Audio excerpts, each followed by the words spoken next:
Welcome back, everyone. We are now ready to continue taking evidence from Mr. Mort. So I'm going to just check that Mr. Mort is there and he's able to see me and hear me clearly. You're there, Mr. Mort? Yes, I am. Good. Oh, hello. Welcome back. Thank you very much. You ready to carry on? Yes, I am. Right. Well, in that case, I'll invite Ms. Grange to put some more questions to you. And when you're ready, Ms. Grange. Yes, thank you, Mr. Chairman. Yes, good afternoon, Mr. Mort. Just carrying on now with the subject of testing and whether or not there was other testing being done by Siderise at this time. Can we just look at this point at Mr. Barnaby Carrick's witness statement? This is SIL 50295 on page 2. And I want to look at paragraph 5C in his witness statement. Now, Mr. Barnaby Carrick, he was a technical applications engineer for Siderise at the time of the Grenfell refurbishment. Is that right? Yes. And we can see in paragraph 5 here of his witness statement, he's explaining what his duties and responsibilities were. And at subparagraph C, he says to attend test houses for product testing from August 2012 to January 2016. I attended approximately 4 product tests alongside Mr. Mort. Now, in terms of the Siderise cavity barriers that were used on Grenfell Tower, we can only identify the tests that we've looked at already today in that period, i.e. 2 tests, one in July 2013 and one in April 2014. Can you help us as to what the 4 tests were that, well, he says approximately 4 tests that he attended alongside you in that period. Can you help us as to what he might be referring to? They would have been other furnace tests for other product lines. I couldn't specifically say what tests, but they would have been tests to EN 1366 part 4. Right, that's the linear joint seals test. Yes, I see. So there would have been other Siderise products, likely to be horizontal or vertical cavity barriers, or could they have been fire stops? They could have been fire stops, they could have been cavity barriers. We continually test products. Yeah, I see. I now want to turn to the TGD 19 standard itself. This is at SIL 401540. And we can see from this first page that this is the July 2014 version. So that's the first version that was developed, is that correct? Yes. And its title is Fire Resistance Test for Open State Cavity Barriers Used in the External Envelope or Fabric of Buildings. And if we can go to page 3 of this document, I want to look at the first 2 paragraphs in the foreword at the top.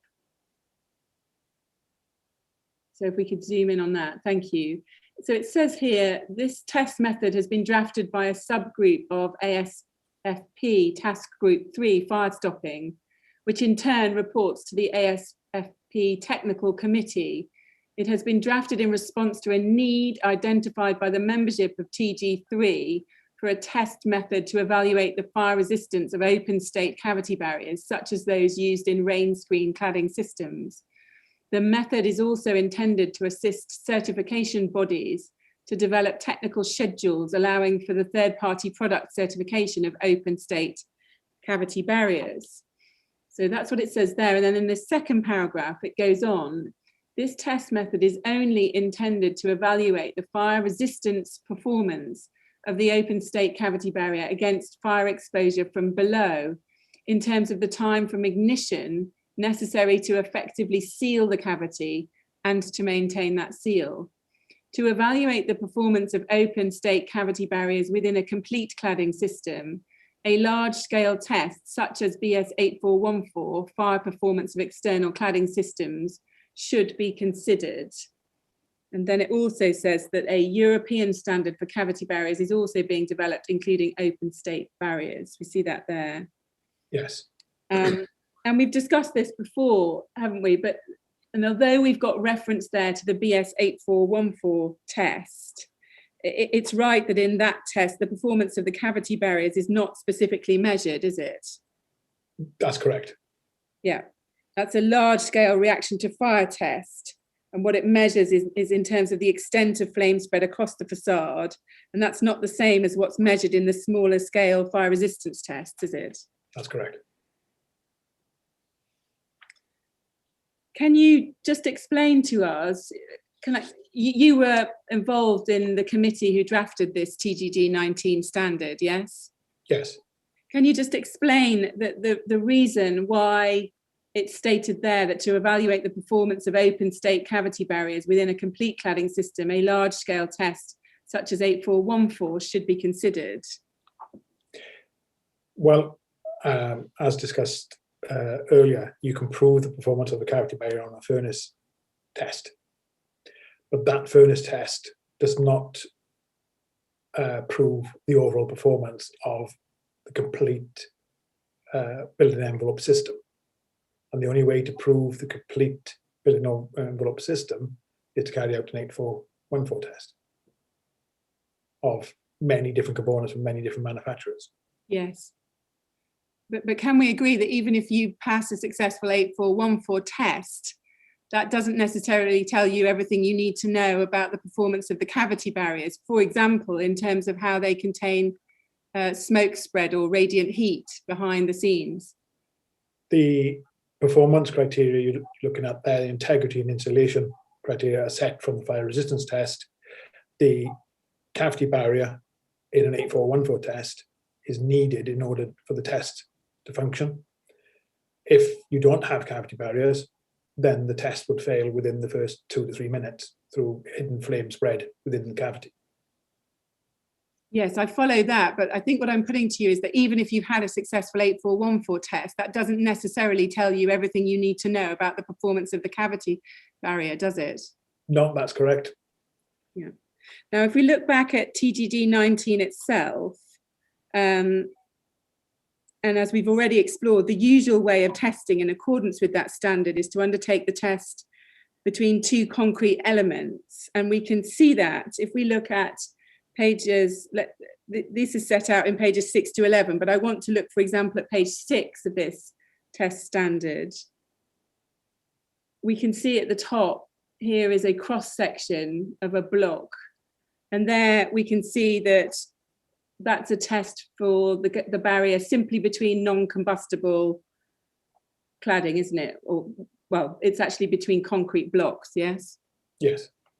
And you mentioned earlier that one of the things TGD 19 does is also allow you to test with insulation either side of the cavity barrier. Let's look at page 10 at the bottom of the page. There we've got, for example, uninterrupted insulation, yes? Yes. And I believe that there's also diagrams, I think somewhere else, of interrupted insulation, yes, in the test? Yes. Yes. Now, we've been through the tests that Siderise carried out. They were all carried out between two concrete blocks, weren't they? They didn't incorporate other materials such as timber, as you referred to earlier. No. And just to be absolutely clear, that build-up is not representative of the products being used in a rain screen application, is it? It's purely to test the performance of the product. Yeah. And TGD 19 made expressly clear that it couldn't be used to assess the performance of a whole cladding system, could it? That's correct. And can we agree that if horizontal open state cavity barriers are used with ACM rain screen cladding panels, the ACM panels may distort due to heat and thus compromise the effectiveness of the cavity barriers? There is potential for that, yes. Just to illustrate that point, I just want to look at some extracts from Dr. Lane's phase 1 report again. If we can go to BLAS 5010 at page 20, and I want to look at figure 10.19 at the bottom of page 20.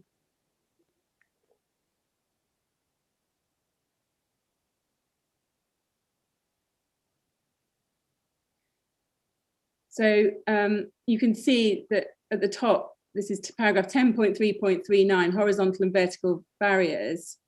And Dr. Lane is explaining that rain screen cladding panels can distort when heated, either through the heating of the panel itself or by failure of the supporting fixtures. And this can allow further gaps between the cavity barriers and the rain screen cladding panels to form. And she's illustrated that in figure 10.19 below. Do you see that? Yes. And you can see in the labels she's then got next to that diagram in the photograph, she's giving an example of this mechanism of failure. The rain screen cladding panel distorts due to exposure to heat or failure of the fixings. There's then a route around the intumescent layer becomes available, even if the intumescent has expanded. And then distortion of the panels with the PE core outwards due to exposure to heat and flames. Yes? Yes. Now, in general terms, was that risk of the way in which these cavity barriers might behave in combination with rain screen cladding panels? Did Siderise appreciate that risk prior to the Grenfell project? Yes, totally. And we have openly, in open forum, requested that cladding manufacturers assist us with cladding testing. I see. And when you say assist us with cladding testing, what kind of cladding testing do you mean there? 8414. Right. And prior to the Grenfell Tower project, to what extent had Siderise done any testing which assessed the extent to which the open state cavity barriers could perform with metal composite rain screen panels? Siderise would not have undertaken 8414 testing in its own entity. However, there have been a number of 8414 tests carried out with our materials where we just supplied the materials. We had no financial involvement in the test. But were any of those 8414 tests where the Siderise materials were used, were any of those with metal composite rain screen panels? I believe there's one with FR-A2 ACM in 2016 that was carried out in Dubai. Right, but prior to the supply on Grenfell Tower, so that's 2015, yes? Yes. There had been no testing done by Siderise or anyone else using a Siderise product that you were aware of, showing the extent to which the cavity barriers could perform with metal composite rain screen panels. That's correct. Yeah. Now, going back to TGD 19, if we can look at page 14 of that standard, SIL 401540, page 14. At the bottom of the page, we get the performance criteria in section 11. And we can see it says 11.1, effective closure of the open state cavity barrier. The time taken for the cavity barrier to close, as defined in clause 10.4, shall be measured and recorded. Cavity barriers must close within 5 minutes from the start of the test as determined above, or they will have been deemed to have failed the test. And then if we can go over the page, we can see under insulation, it says transmission of heat through the test construction shall not raise any more of the thermocouple temperatures of the unexposed surface of the test specimen more than 180 K above its initial temperature. However, any failure before 5 minutes shall be disregarded. And then if we go down to integrity, 11.3, integrity shall be determined in accordance with EN 13631, except that any failure before 5 minutes shall be disregarded unless any area of any surfaces exhibits sustained flaming above the seal within that period. So is it right that effectively this test standard permits there to be a disregarding of the first 5 minutes of the results of the test? Yes, and you will see there under the integrity, it's not uncommon. It's also within another standard. Can you explain how and why that was determined to be appropriate? It's, as I discussed earlier on today, there are other elements of construction that are tested in a similar way. and there has to be given time for them to either mechanically or intumescent-wise react to the temperature being exposed, as in the fire resistant damper standard there. Within the first 5 minutes, and actually says there about exhibit stained flaming above the seal. This is why if you test with combustible insulation above, if there was any shortcomings, that insulation would ignite. Yes. And fail the test immediately.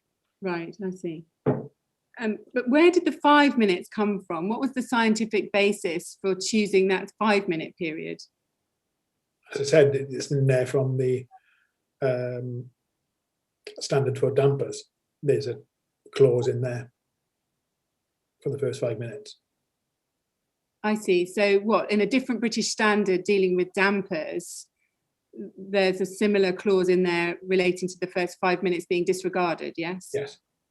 Can you help us with which particular British standard that is? It was on that page. I see. If we go back to it, sorry. Just go back to that page. And all these 5 minutes are for the laboratory to be able to establish a controlled furnace. I see. You're talking about the damper standard in EN 1366 part 2, yes? Yes. I see. We've seen from some of the tests that some of the barriers, not all, closed within around 1 minute. Why disallow 5 minutes in those circumstances? They reacted faster than the 5 minute period. The temperature rise on the actual cavity barrier, the thermocouples that are affixed to the actual cavity barrier itself are recorded from time 0. The thermocouples attached to the insulation above the cavity barrier are recorded from time 0. Yes, I appreciate that, but it's very clear here that any failure before 5 minutes shall be disregarded, yes? You would not get any failure on fixed thermocouples within the first 5 minutes. If you had failure of fixed thermocouples within the first 5 minutes, then you seriously have something wrong with the product that's installed. Right. This is purely relating to the suspended thermocouples directly above the open cavity that are exposed to direct heating from the furnace during the closing phase. Right, I see. So it does not discount the thermocouples that are on the cavity barriers themselves, because they're recorded from time 0, as in all tests. But you said earlier that that 5 minute approach is included in the fire resisting damper standard. Did somebody do an analysis as to whether or not that was a comparable situation to these and therefore could be read across? It was done by consensus of committee. I see. And then can we go to page 16 of this? We can see there's a heading, direct field of application of the test results. And it says underneath general 13.1, the results of the fire test are directly applicable to similar constructions where one or more of the changes listed below are made. And then we can see what the changes are that make the test results directly applicable. Increase in the length of the cavity barrier, decrease in the distance of fixing centres, void size can be interpolated between minimum and maximum voids tested. If a single void size is tested, the result is only applicable to that void size. Again, we see that? Yes. And then a decrease in the gap between the seal and any external cladding subject to any minimum requirements for ventilation purposes. So that's explaining in what way the tests are directly applicable to similar constructions. And then if we could go to page 17, we get Annex A on page 17. There's some what's called informative commentary at the back of this part of TGD 19. And it says below is some information taken from various third-party publications provided for information only. And we can see, if you look in the third paragraph down, an extract has been provided from BR 135, second edition, which reads, in practice, it's been found that small-scale tests do not reflect the fire hazard associated with full-scale cladding systems, and the only effective method of assessing the fire performance of the fire barriers is to test a complete system at large scale. Now, did Siderise appreciate the importance of that guidance prior to the Grenfell Tower project? Yes, and openly in public forum and requested that the cladding industry engage with ourselves to test. Nobody came forward. Right, so you're saying openly and in public forum, we requested that the cladding industry engage with ourselves to test, but nobody came forward. So in what public forums did you request that people came forward and test with you?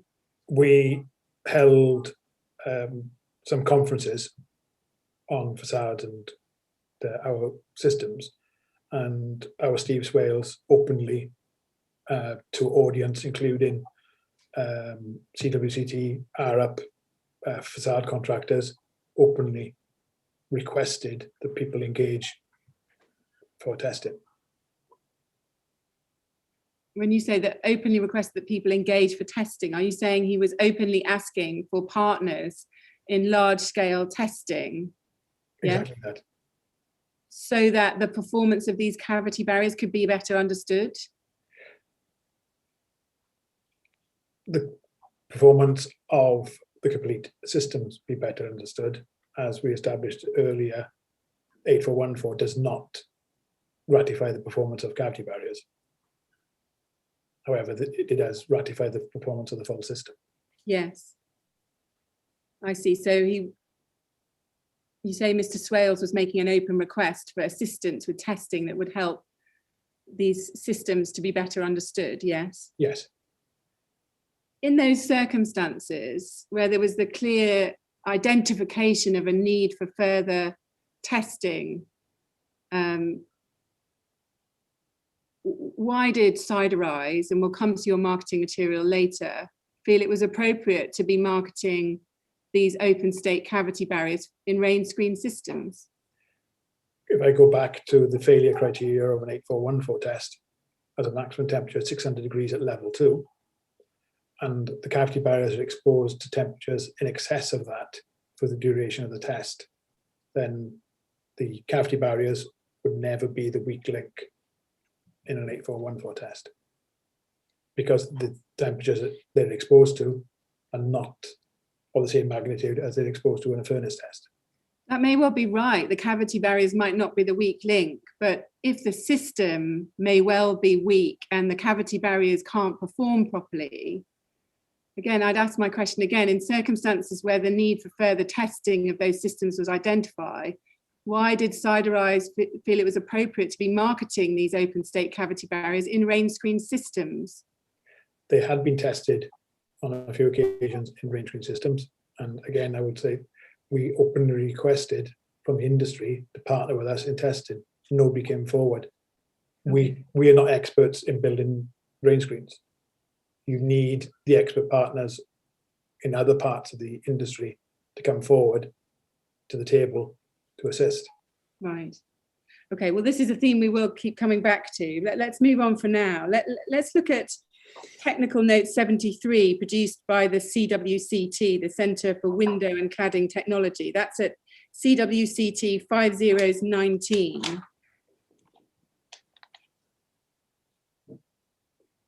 Just before that standard comes up, were you aware of the CWCT in 2014, 2015 or thereabouts? Yes. Was Siderise a member of the CWCT at that time? Yes. And were you aware that the CWCT produced notes such as Technical Note 73 to assist the industry? Yes. And were you aware of this note, Technical Note 73? We can see it's dated March 2011 in the bottom right-hand corner. Were you aware of this technical note when it was first published? Yes. And if we can go on, so we can see it's fire performance of curtain walls and rain screens. If we can look at page 5, and I want to look at the last paragraph of that left-hand column and over to the top of the right-hand column. So picking up right at the bottom of that screen, it says cavity barriers may be tested following the principles of BS 47620 or BSEN 13666 Part 4. Tests are generally conducted with the barrier in a cavity between walls of fire-resisting construction and performance with rain screen panels may be different. Now, were you aware of that particular piece of guidance by the CWCT from 2011 onwards?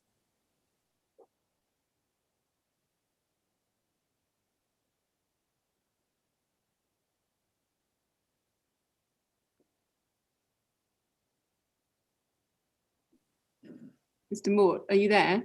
Can you hear me?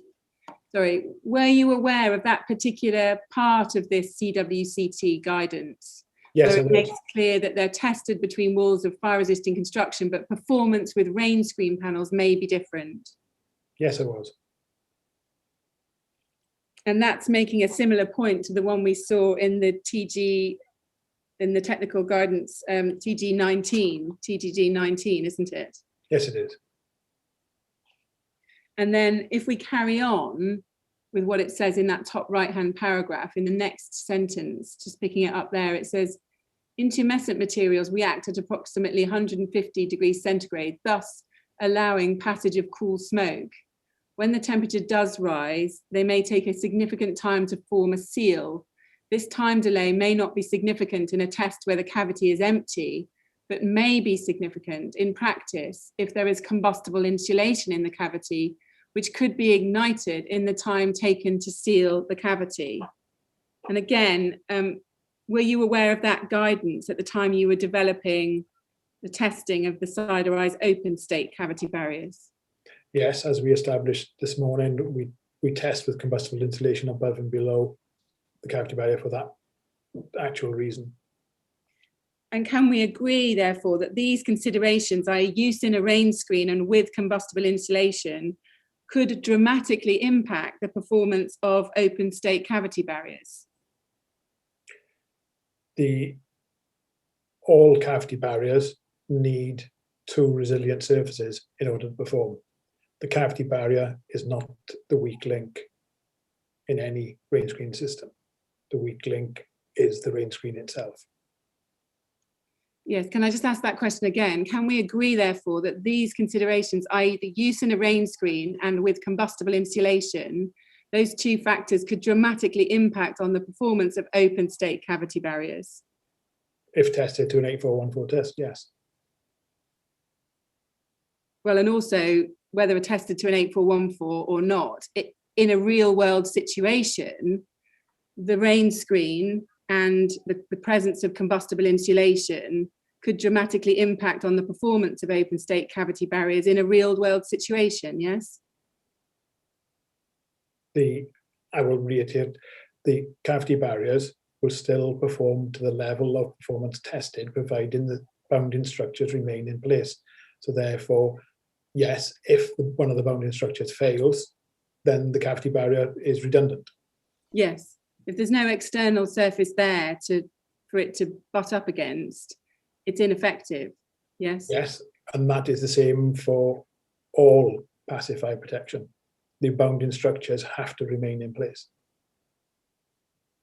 Yes.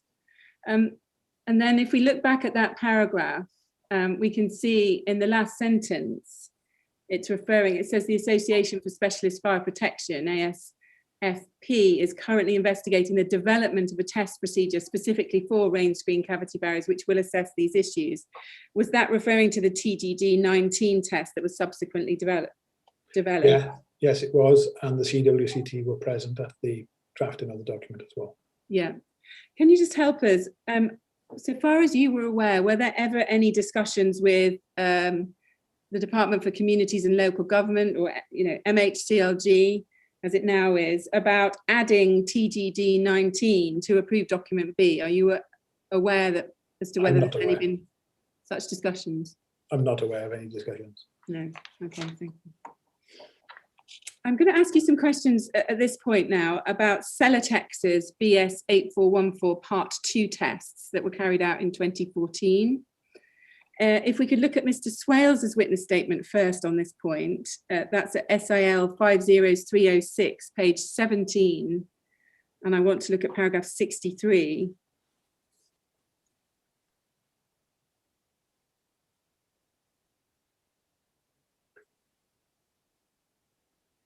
So he says there, up to the date of the refurbishment, and he's referring now to the Grenfell refurbishment, Siderise had actively participated in 6 BS 8414 Part 1, Part 2 system tests in the UK and the UAE.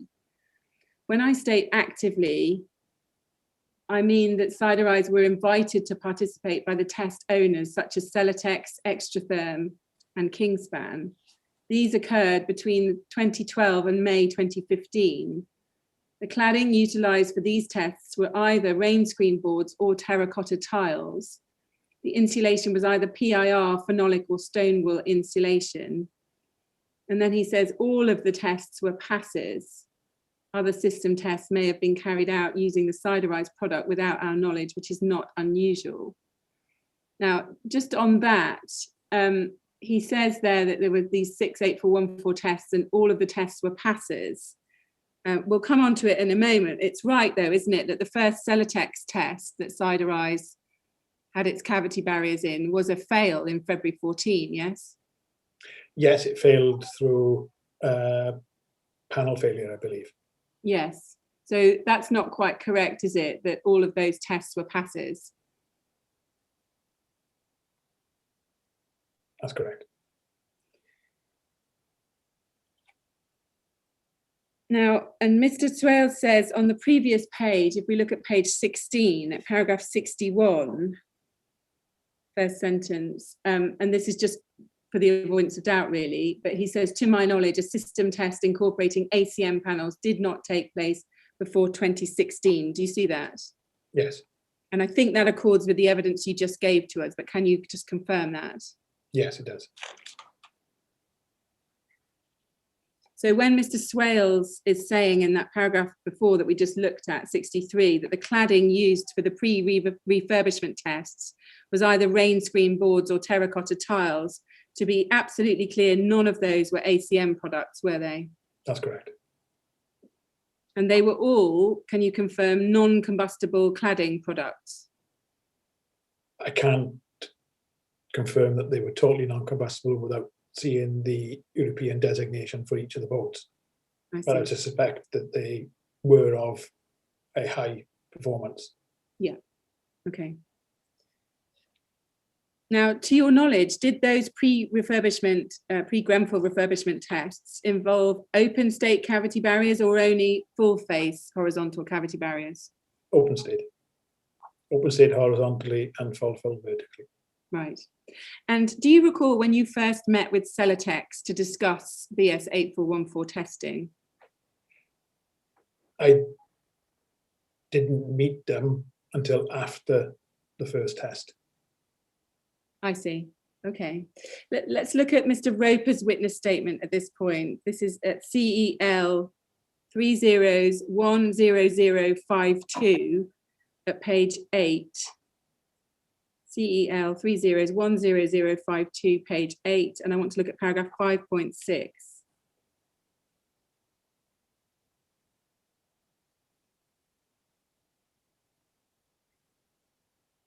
So he's talking about sometime around 2013 here in his witness statement. You can see that from the next paragraph, 5.7, where he goes on to October 13. But he says in 5.6 before that, he says, it was around this time that I was first introduced to Chris Mort of Siderise, who wanted to install the fire barriers free of charge. He wanted to team up with a well-known insulation provider. His suggestion was that he would install the fire barriers free of charge if we mentioned his company in the literature, which we did. Now, he's talking about, as I said, about a time period that appears to be around October 2013. It's not entirely clear. But do you recall either meeting or being put in touch with and introduced to Jonathan Roper at that time? Our initial discussions were only via email, and his statement there suggested we would install the fire barriers free of charge is categorically wrong, because we do not install fire barriers on 8414 tests. That isn't the specialist work of the cladding installer. We're not licensed on the access equipment, so we wouldn't install the cavity barriers at all ourselves. They would have been installed by their cladding installer. And like I said earlier, all our correspondence was via email in the first instance. I see. Is he right that you were keen on teaming up with another company in order to undergo BS 8414 system testing?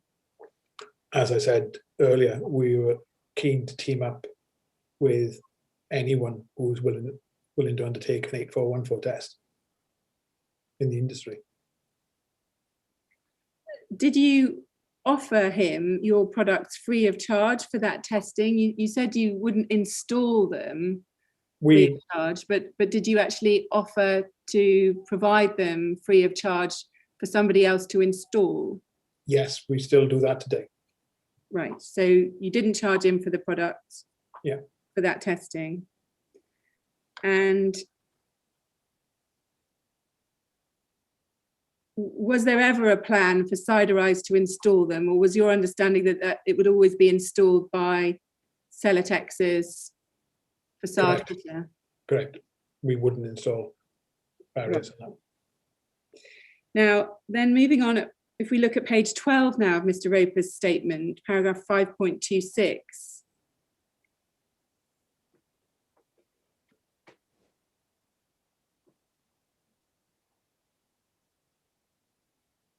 He says there, sorry if we get it, thank you. He says, I visited the BRE facility in Watford prior to the first test, whilst construction of the test rig was ongoing, a process which took several days. Rob attended with me, that's Rob Warren. The rig was constructed by Patrick Patch Jones, who was a contractor provided by Simco. I believe that he may have had assistance from one other person, but I cannot remember who this is. And then he says, Chris Mort of Siderise installed the fire barriers. Now, to the best of your recollection, what role did you have in terms of the fire barriers in relation to that first February 2014 test? Supply only. I would not have installed the fire barriers. I wouldn't have been licensed to use the access equipment to install the cavity barriers.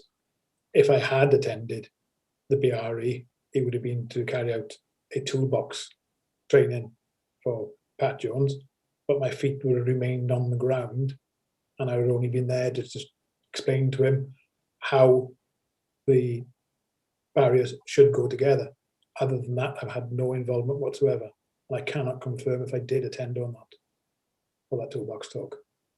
I see. have no record of it. So yes, you began that last part of your answer, if I had attended the BRE. Do you have any recollection of attending the BRE in relation to that February 2014 test?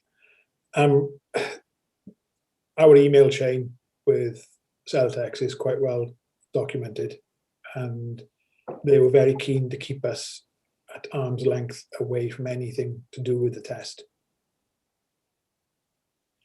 because of confidentiality. Did you provide Patrick Jones, who was there on behalf of Simco, did you provide Patrick Jones with guidance on how to install the cavity barriers? I can't recollect specifically giving Patrick Jones guidance. I could have or may have. The description that he gave the inquiry last week of the person attended certainly wasn't me, because I was in my early 40s and certainly not balding. And the photographs I've seen since Grenfell of the installation of the cavity barriers, there's a number of issues there that I certainly wouldn't have permitted to go ahead if I had seen the quality of the installation. Okay. I mean, as you say, Mr. Jones has said in his oral evidence, the inquiry, that someone from Siderise showed him how to install the cavity barriers, including, he said the phrase, how to bend the tabs on the fire barrier, that somebody was there showing him that. Is it possible that somebody else from Siderise was there showing him how to install those barriers? It is possible. Right. But you don't think it was you? I don't think it was me, because I can't find any email correspondence, because there was a strong email correspondence between ourselves and Celetex on this test, and certainly we did not check or witness the completed installation of the cavity barriers, because I've said there's a number of, or there's at least one fundamental flaw in the installation of the cavity barriers. Yes, so going back to that other part of your answer, and you've just referred to it there, you said in the photographs I've seen since Grenfell of the installation of the cavity barriers, there's a number of issues there that I certainly wouldn't have permitted to go ahead if I'd seen the quality of the installation. Are you referring specifically to the first Celetex test in 2014, that you've seen photographs of that test? Yes. And what is it that you've noticed about the cavity barriers that you say you wouldn't have allowed to go ahead? The normal installation of range screen systems, the vertical barriers run continuous and the horizontal are cut between the vertical barriers. On the Celetex installation, it is quite apparent that the horizontals run through the verticals on there. And also from the photographs, they either haven't got sufficient compression on the vertical, or the 25mm air gap wasn't maintained. It was reduced. When you say they haven't got sufficient compression on the vertical, or the 25mm air gap wasn't maintained, are you saying that there should have been a 25mm air gap for the vertical cavity barrier? No, for the horizontal cavity barrier. But where they intersect with the vertical is either they haven't got sufficient compression on the vertical, or the horizontals are not maintaining the 25mm gap. I see. So they should be at least 35mm in front of the horizontal cavity barrier of exposed stone wall for compression. Yeah, I appreciate you say you've got you can't recall attending to assist Mr. Jones prior to the test. Were you made fully aware of the setup of the test rig for that first test prior to the test going ahead? Were you given drawings, details? I saw drawings for it. Those drawings were used to take off the quantity of cavity barriers required. I see, yes. Now, in terms of the test itself, did you actually witness that test happen in February 2014? Not at all. I was, there's an email on the system that I was requested to be excluded from witnessing the test for confidentiality reasons from Jonathan Roper. He had discussions with the head of marketing and they didn't wish for me to be present. I see. And were you made aware of the results of that test by Celetex after it had been carried out? Yes, it was, but as to the timescale, I couldn't say. And was it Mr. Roper that spoke to you after that test and told you about the results? I would imagine it would have been. Were you made aware that the Marley alternate panels had pulled away from the rig and distorted, rendering the cavity barriers ineffective because they had nothing to activate against? Yes. Can you remember who it was who told you that?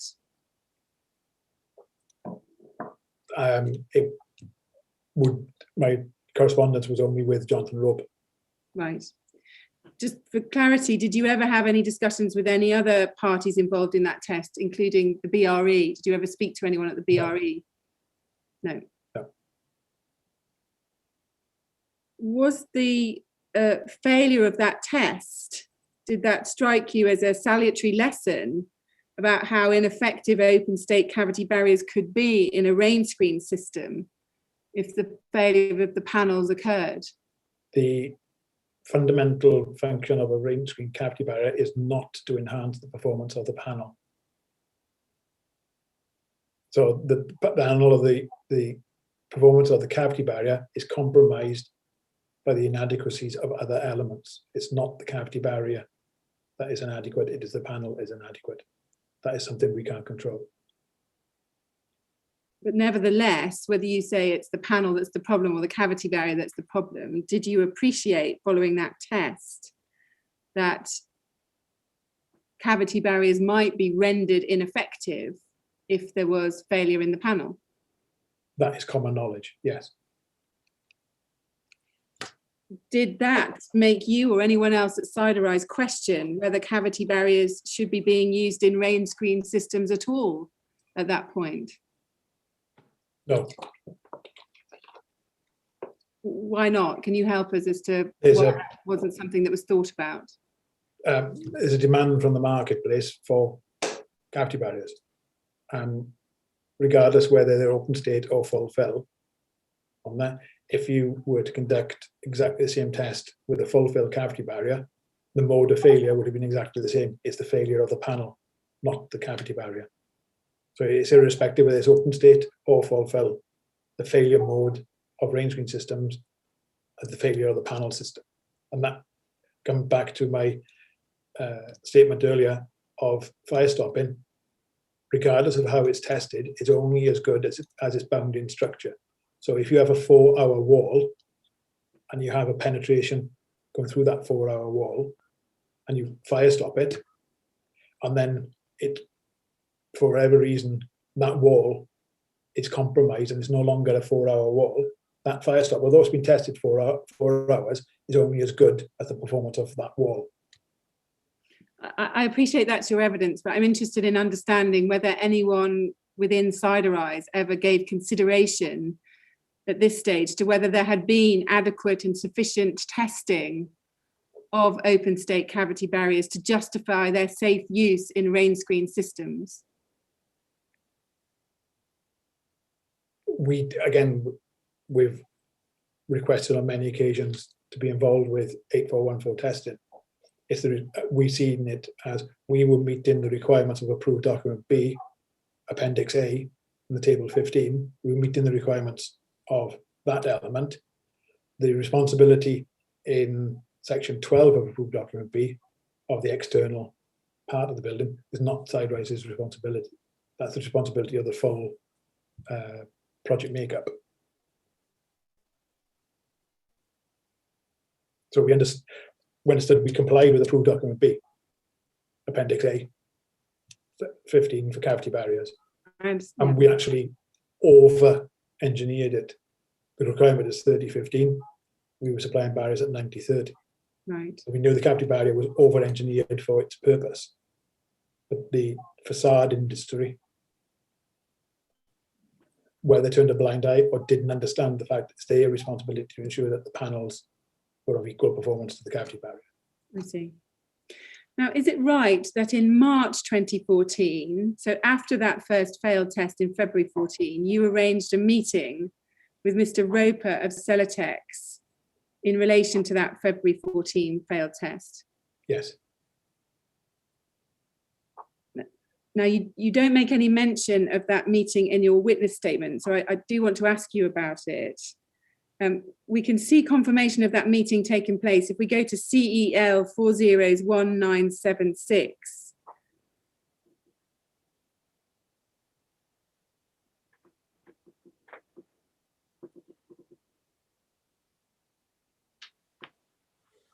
We can see that this is a meeting request from John Roper it's sent to himself, to Jamie Hayes and to you. And we can see it's sent on the 26th of February 2014, and it refers to a meeting that's going to take place at 11 o'clock on the 13th of March 2014. And the subject is Rain Screen Fire Development Project. Do you see that? Yes. Is it right that you did have that meeting with Mr. Roper on the 13th of March 2014 at Celetex's premises? Yes, it did. And was Mr. Jamie Hayes present at that time as well? I can't recollect. Can you recall what was discussed at that meeting?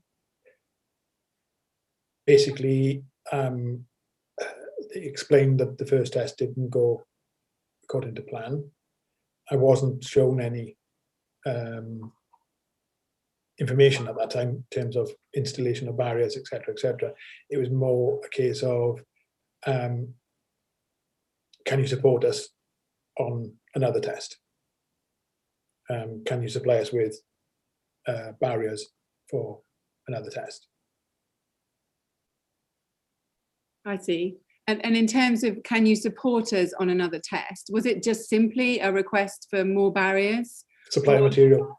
Or did you have a more in-depth discussion about how those barriers might perform better in a second test? All that would have been discussed would have been the weakness in the test was not the cavity barriers, because we've proven from furnace tests that they perform. What would have been discussed, that unless you have a panel that can last for the duration of the test, you were not going to pass this test. That's the extent of the discussion. There was no discussion on materials, supply, etc., etc. It was just purely a case of they wanted to understand how the cavity barriers worked. So I walked them through how you fire test the cavity barriers, and that the cavity barrier is not the weak link in the chain. They're not magic. They can't turn a non-fire rated panel into a fire rated panel. Right. And you say that there was a discussion about the fact that unless you can have a panel that can last for the duration of the test, you're not going to pass the test. Yes. Did you suggest that there needed to be a stronger panel outside the cavity barrier to enable it to pass the test? Not at all. We don't get involved in panel specification.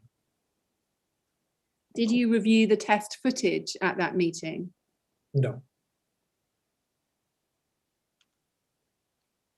Were you given a detailed account of as to how the first failure had occurred and the falling away of the panels?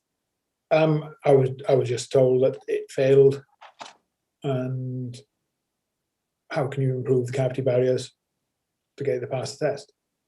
And this is when we went into the discussion of, it's not the cavity barrier is the issue. This is how cavity barriers are tested. You need a substrate that's not going to fall away. I see. And you remember saying that, do you? Saying you need a substrate that's not going to fall away? Yes. Yes. But did Celetex seek any advice from you as to what that substrate might look like? Not at all, because we are not panel manufacturers. We wouldn't give advice on panel material type, manufacturer, thickness, or anything. That's not our area of expertise. Yeah. Can we just look at what Mr. Roper said about this meeting? If we go to day 71, and I want to pick it up at page 89, line 10.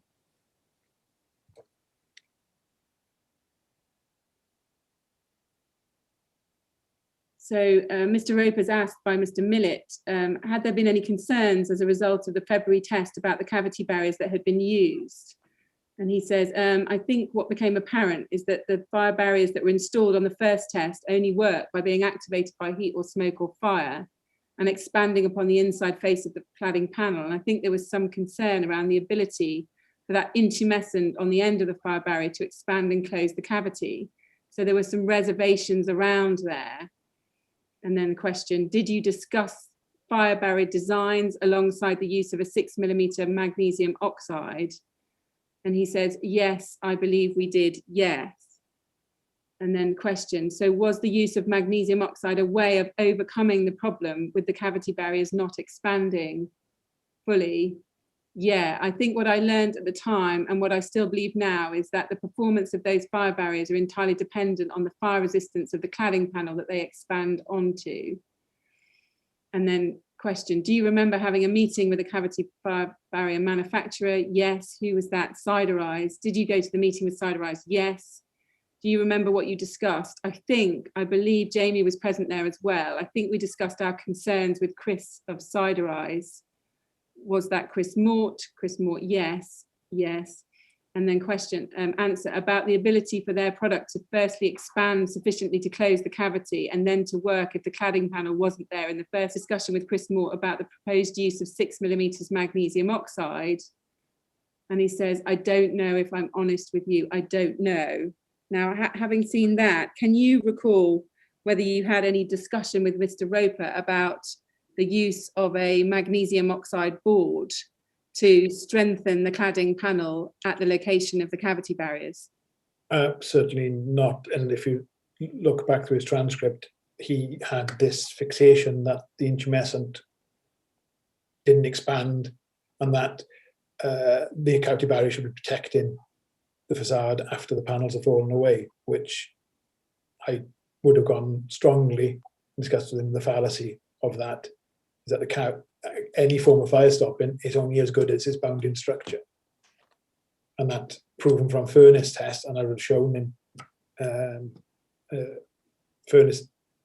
discussed furnace test scenario of the intumescent expanding against structure and remaining in place for the duration of the test. So you can see from his discussion, he didn't understand how intumescence worked. Right, I see. So an education of how intumescence worked. Even if you didn't mention magnesium oxide board specifically, did you have any discussions along the lines of using a 2-panel solution, i.e. having two thicknesses of panels in the cavity barrier location? Not at all. We wouldn't get involved with panel discussions. We do not manufacture panels. We do not supply panels. So I would not have gone into discussion with a material that I wouldn't have known any material properties about, and certainly wouldn't have been involved in any sale of the material. Just to look at Mr. Roper's witness statement at this point, CL 3010052, page 13, paragraph 5.31.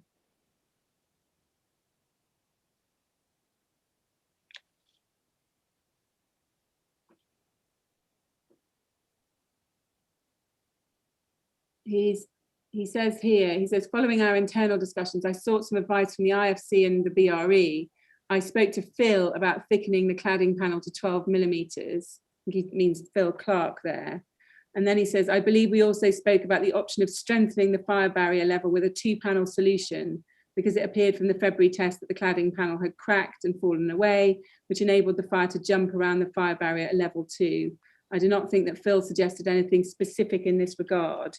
So just to be absolutely clear, did you ever, whether at that March meeting or at another time, have any discussions with Mr. Roper at Celetex about using a 2-panel solution to strengthen the fire barrier level? Not at all.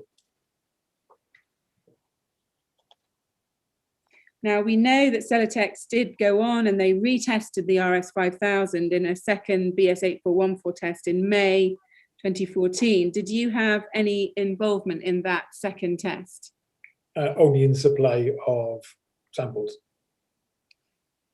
Were you made aware of the precise build-up of that test rig?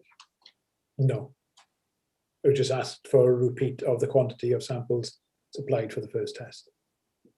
Right, so you merely supplied, again, free of charge, yes? Yes. Some cavity barriers to use in that second test, yes? That's correct. Were you at any point, either prior to the test or after the test, made aware that magnesium oxide boards had been installed behind the Marley Eternit cladding in order to boost the system's fire performance at the top levels of the rig? Not at all. So when was the first time that you learned that there were magnesium oxide boards had been used in that test rig? It was after the Grenfell fire when the test reports became available. Yeah.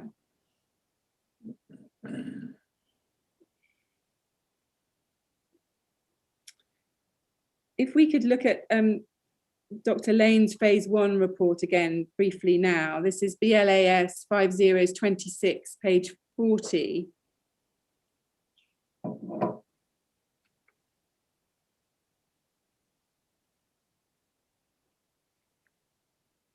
At paragraph E4.5.21, Dr. Lane has pointed out here that in the final test report, and I can take you to that shortly, that the provision of cavity barriers is different in the photograph, figure 2 in the BRE report, relative to the design drawings, figure 7 in the BRE report. She notes that additional vertical cavity barriers were installed in the test above level 1, but are not shown on the test drawings.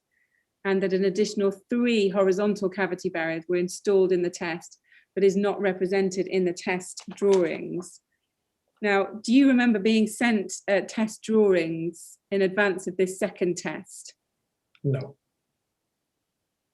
If we can go to the final report, this is at BRE 402497.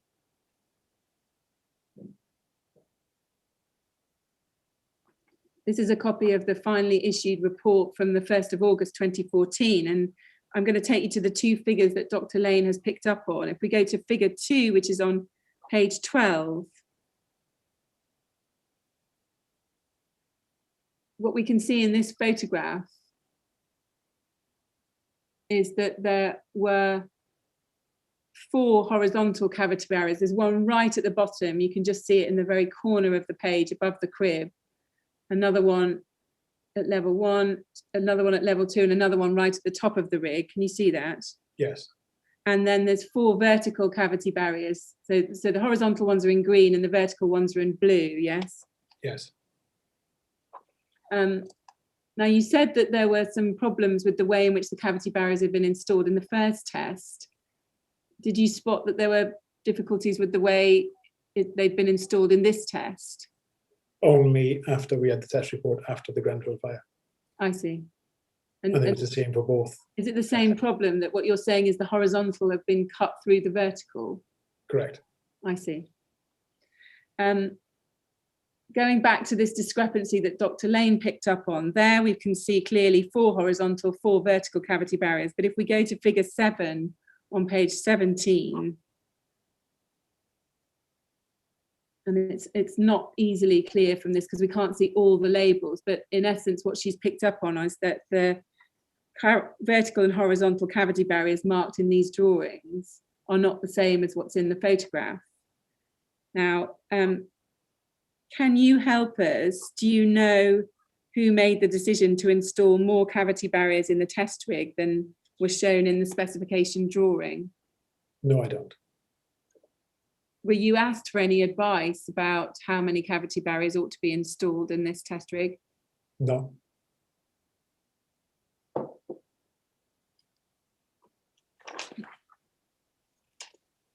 Did you have any involvement with Celetex after that second May 2014 test? No, not from recollection, no. Siderise included Celetex's BS8414 Part 2 test of May 2014 on its website as a successful test in which Siderise cavity barriers had been used. Is that right? Yes.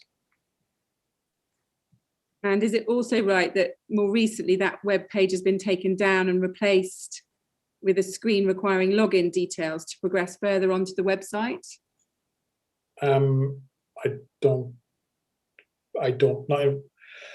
I don't believe so now. I believe it's open forum. I don't know. It's marketing. I don't get involved in the marketing of the website. Okay. Is it correct that the public no longer has access to the Siderise product test reports, which were previously accessible to the public on your website? Is that a decision that's been taken by Siderise? They're still available on the website. They're still available, are they? Yes. All the product testing of the Siderise products? For the range screen systems, yes. I see. Now, if we can turn to CEL 403214, there's a Celetex monthly report that I just want to take you to. This is from June 2014.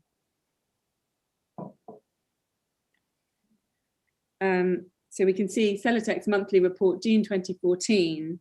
And if we go within this report to page 9, we can see under the heading 5.5, it's got NPD update, possibly new product development update. And we can see it says in the first bullet, RS 5000 above 18 meter solution due for launch 4th of August at regional meetings. And then in the second bullet, it says full fill cavity, in-house testing commenced, spoken with Siderise, assisting with manufacture, first test cycle due early August. Can you help us as to what that's referring to? If it's full fill cavities, I would imagine they have product ranges that go into masonry construction. Right. So can you remember there being some form of collaboration between Siderise and Celetex about full fill cavity barriers at this time? It might not have been with myself. It might have been with sales team. So does it follow you have no recollection of this? That's correct. I want to ask you now about some meetings you had, or meeting with Arup that you refer to in your witness statement. If we can go to SIL 50298, page 13, and I want to turn to paragraph 47 of your statement. Here you are describing a meeting that took place with Dr. Barbara Lane and her colleague Charlotte Robin, and yourself and Andrew Kay of Siderise on the 1st of December 2014. Is that correct? Yes. Can you recall that meeting? Yes, I can. Now, prior to that meeting, you'd sent a preparatory email. If we can turn to it, SIL 50323 at page 2. This is an email from you to Dr. Lane on the 16th of September 2014. We can see that from the date sent. And you've said in the beginning of that, dear Barbara, in preparation for our meeting on Thursday, I've attached some typical test reports and engineering judgment documents for background information and a list of discussion points below. And then we can see from the first heading that obviously a key part of your meeting appeared to be discussing the requirements for testing for fire stops and curtain walling. Is that right? Yes. And then we can see there's a second heading at the bottom of that page, open state cavity barriers as utilised in rain screens. So is it right, that was a topic that you were wanting to discuss at this time, yes? So this is in September 14. Yes. This was a follow-on to a CWCT meeting that had occurred at Arup Fire some weeks previous. Right. Which is minuted. I see, yes. Thank you. And we can see that you say in the following bullet points, in the first point, currently there is no official BS or EN standard for testing these products. What is your view? ASFP have published a technical test standard attached. Do you see this as an acceptable test methodology for cavity barriers? And then you say CEN, Technical Working Group, TG9, working on a test standard. BSI also starting to work on a test standard. Basis of reaction to closure time of seal sub 5 minutes. Do you think this is suitable? So from those bullet points, would it be fair to say that at this stage, the testing that was being developed was certainly not standardized and it was very much still developing? Would you agree? Yes. And if we turn to the next page of the email, there are more bullet points. You say in the first bullet, you say BS 8414 testing, it appears that there's an increase in the number of tests being carried out. However, how real is the data as tested materials are not being utilized on projects? And then second bullet, misinterpretation of cavity barriers versus fire stops into external cavities, discussion. And then in the fourth bullet, you say products being utilized that either have no testing or very subjective testing. What is Arup's view? Now, can you just help us with that first bullet at the top of the page, BS 8414 testing? It appears that there's an increase in the number of tests being carried out. However, how real is the data as tested materials are not being utilized on projects? Can you remember what the concern was that you wanted to discuss with Dr. Lane? Yes, I know that Siderise barriers have been used in some 8414 tests, as we previously discussed.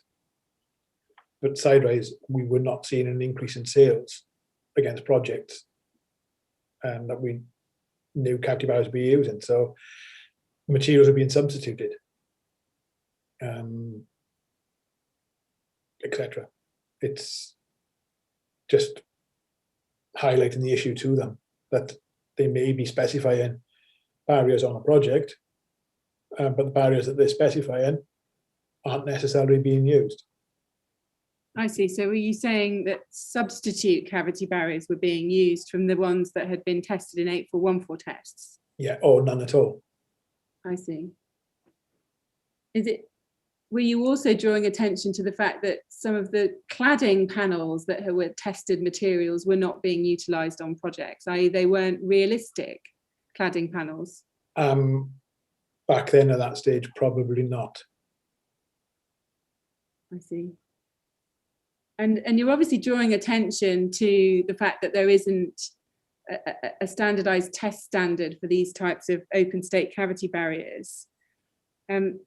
Did you ever have any discussions with anybody within government or those drafting approved document B to that effect, that there was no recognised standard for testing of open state cavity barriers? No, I hadn't.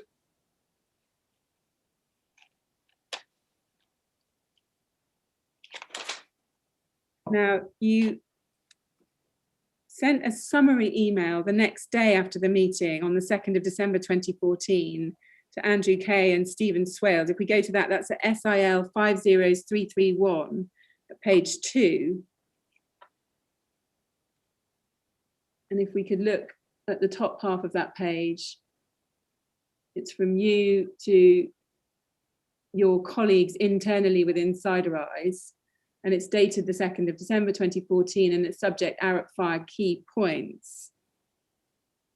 And this seems to be a bullet point summary of the meeting. You say, hi, Steve, Andy, yesterday I feel we had a very successful meeting with Professor Barbara Lane and Charlotte Roban with regards to fire issues that exist for facades and key points below. And then if we can go to page 3 of this document, at halfway down the page, we can see a bullet point, which begins, if we zoom in the middle of that page, there's a bullet point right in the middle that begins ARUP agree. It says, ARUP agree that the ASFP test guidance for open state cavity barriers, although not perfect, is a good step forward in terms of testing, and they will request this on all projects that they are working on. Now, can you help as to why ARUP had said that it was not perfect, but a good step forward, that test guidance? Can you recall what you were told? Fire test standards are continually reviewed. They are never perfect, even now. So any published EN standard would be published as it starts to get used, then you find out some of the imperfections in there. So when it comes back for review, those imperfections are tried to be ironed out. Yes, I understand that, Mr. Mort, but just can you think back to this meeting and the notes of this meeting? Can you recall what you were told by ARUP about why it was not perfect, but a good step forward? They didn't elaborate anything more than that statement. I see. And below that, immediately below that, there's a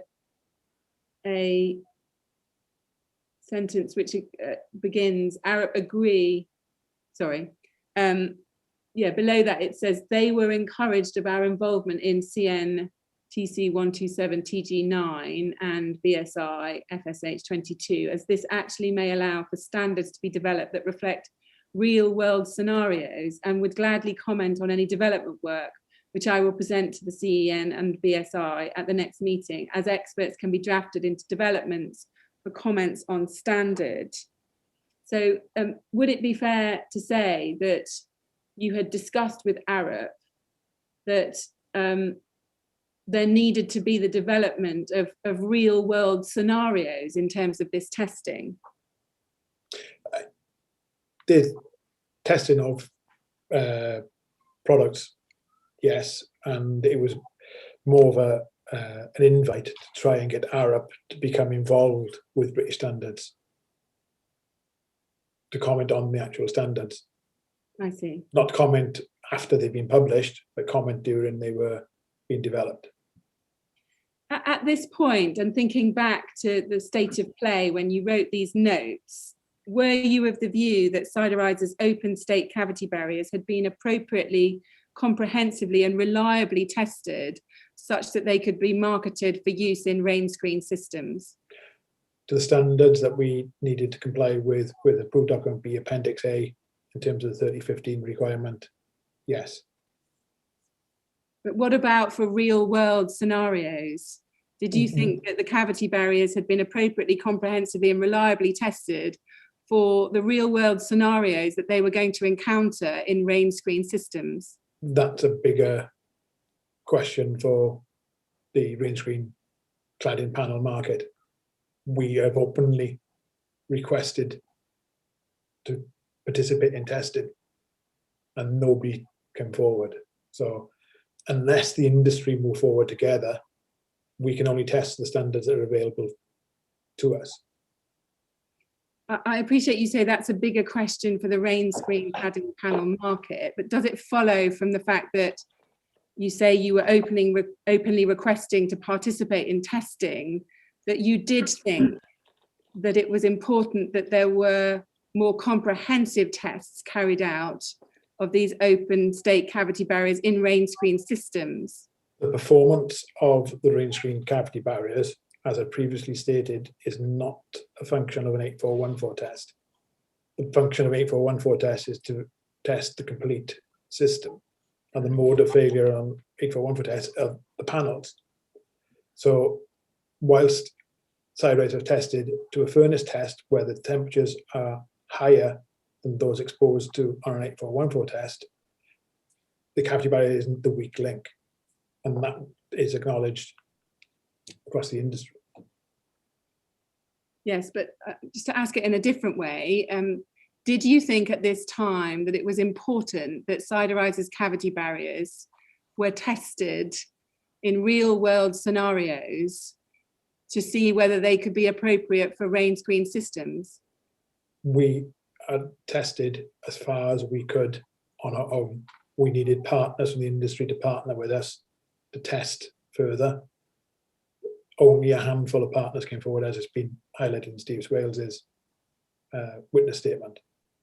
We can't force the rain screen manufacturing industry to test with us, and we are not the experts in rain screen panels, so it needs the expertise from that market to design their panels and how they retained onto the test wall. Yes, I see. Mr. Chairman, would that be an appropriate moment for the afternoon break? Yes, I think it would. We'll have a break now, Mr. Mort.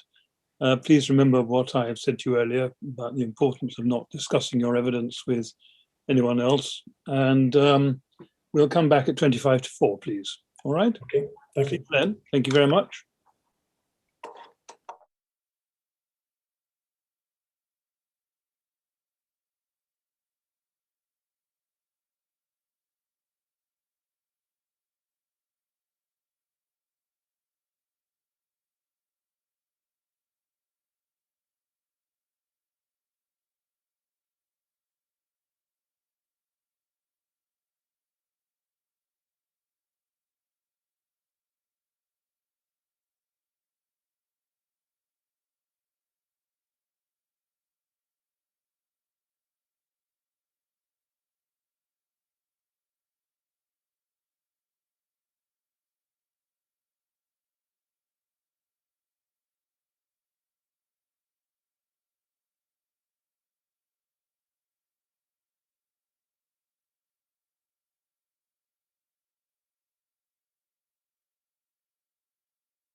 Welcome back, everyone. We're ready to continue with the evidence of Mr. Mort. Mr. Mort, are you there? Can you hear me? Can you see me all right? Yes, I can. Thank you. Thank you very much. Ready to carry on then? Yes, I am. Thank you. Well, Miss Grange, when you're ready then. Thank you. Yes, thank you. Yes, at this point, I want to go back to Dr. Lane's report again, her phase 1 report, and look at BLAS 5011, page 77.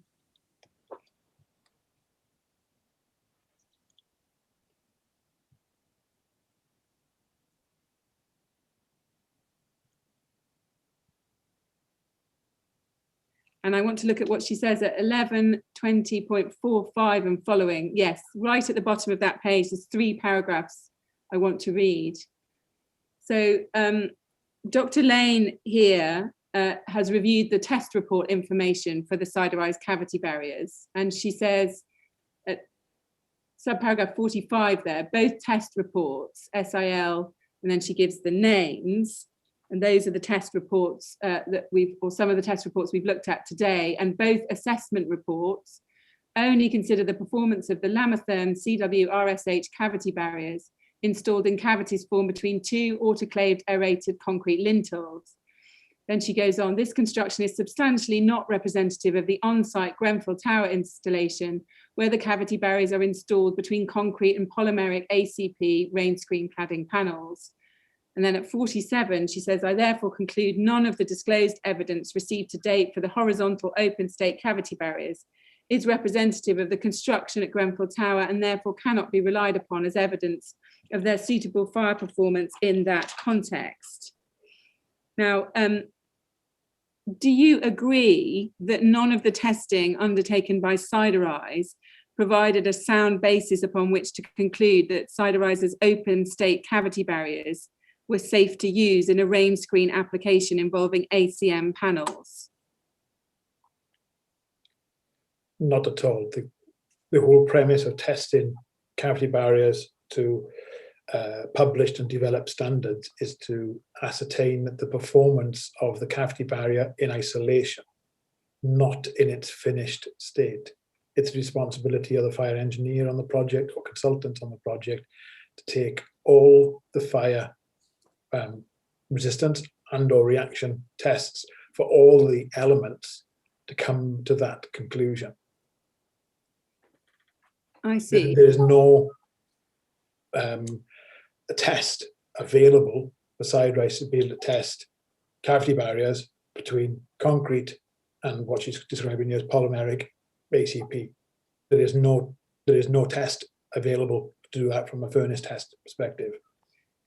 I appreciate that's your answer, but just going back to my question, can we agree that none of the testing undertaken by Siderise provided a sound basis on which to conclude that Siderise's open state cavity barriers were safe to use in rain screen applications involving ACM panels?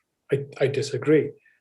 As I've stated, and I'll state again, the purpose of testing cavity barriers on a furnace is to test that as a unique element of construction.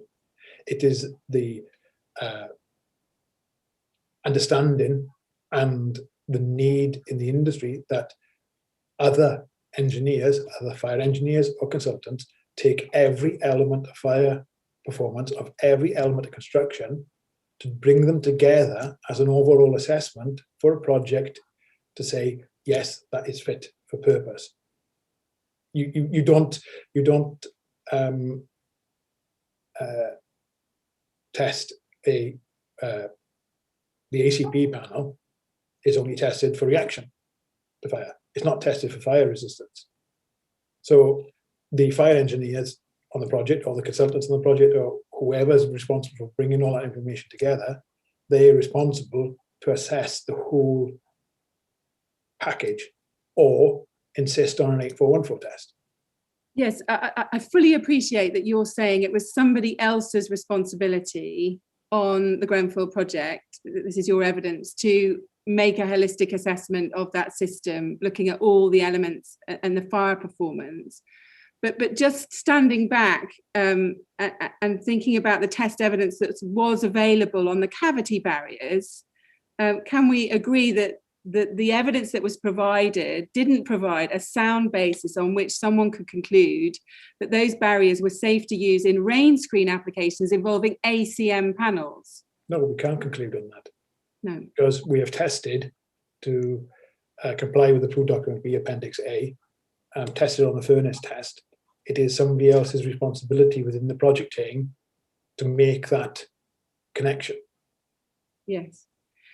And is it fair to say that at the time the panels were provided on the Grenfell project, and we'll come to your specific involvement in the project in due course, but is it fair to say that at the time the panels were provided on the Grenfell project, you were aware that there was a significant risk that the product might not perform properly in such an arrangement if there was a failure of the cladding panel external to it?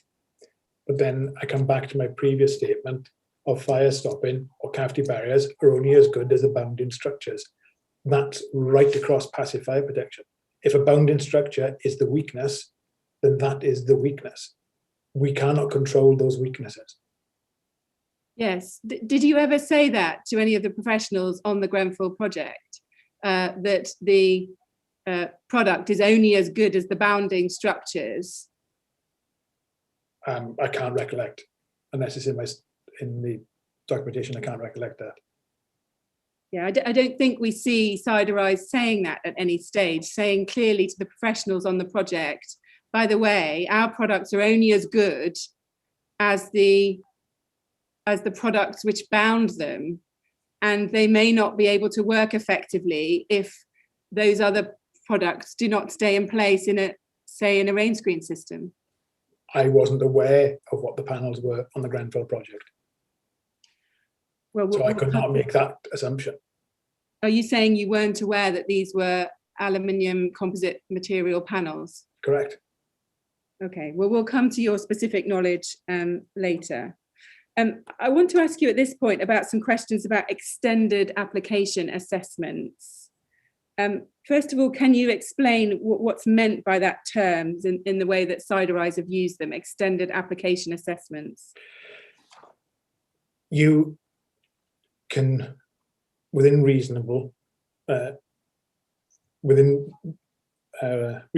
you can extend the application of a product if you have other supporting evidence to support that extension. So extended field of application, XAP. So in terms of Siderise products, we have on file test evidence and supporting evidence that the products work in larger voids than what we had tested for the open state cavity barrier. The intumescent gap remained the same. The intumescent type remained the same. The extension was to the stone wall part of the barrier, and we had evidence that supported us to extend that stone wall. Okay, yes, I understand. You're slightly anticipating some of my questions there, but I think what you mean by an extended application assessment is you take data and you work out whether the product can be used in other scenarios other than the scenarios in which you've tested, yes? Exactly that. Yeah. If we look at Mr. Swales's witness statement at this point, if we go to SIL 50306, page 14, paragraph 52,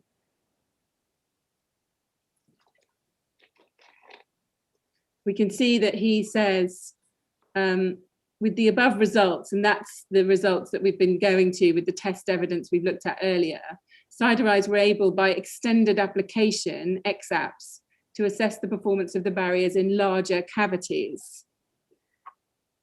And if we turn now to a document SIL 50204, page 22,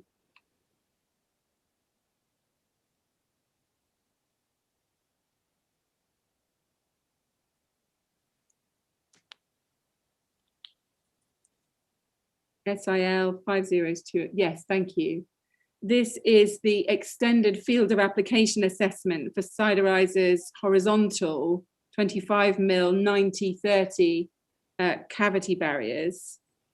We can see, so if we go back out again from the document, we can see, yes, in that very top left-hand corner, we can see it says Siderise R8 horizontal, 25 galvanized, and then it's the 90-30 minute cavity barriers. And we can see the void size 301 to 425 millimeters, yes?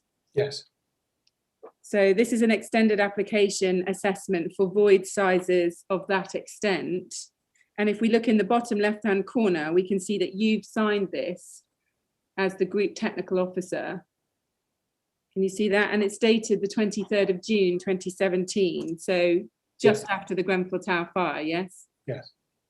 So is it right that you completed this XAP assessment for this cavity barrier for use in voids between 301 and 425 millimeters at this time? We had an unofficial extended field of application within our system. This was actually formalising it.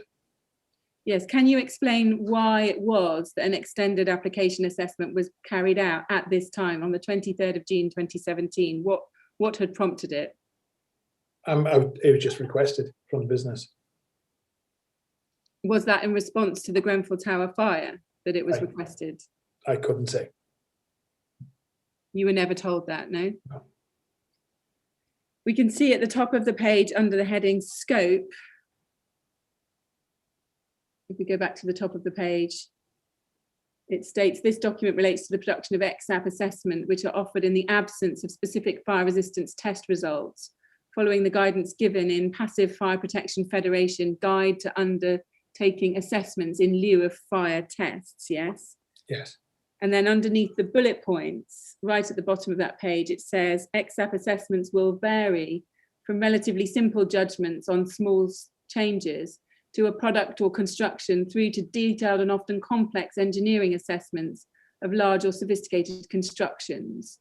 This document is set out to assess the non-complex changes and/or assessment.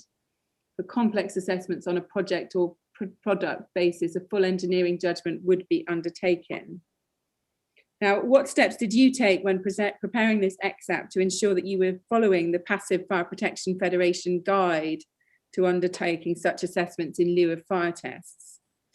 We had, further down the page, you'll see we had test evidence of the parent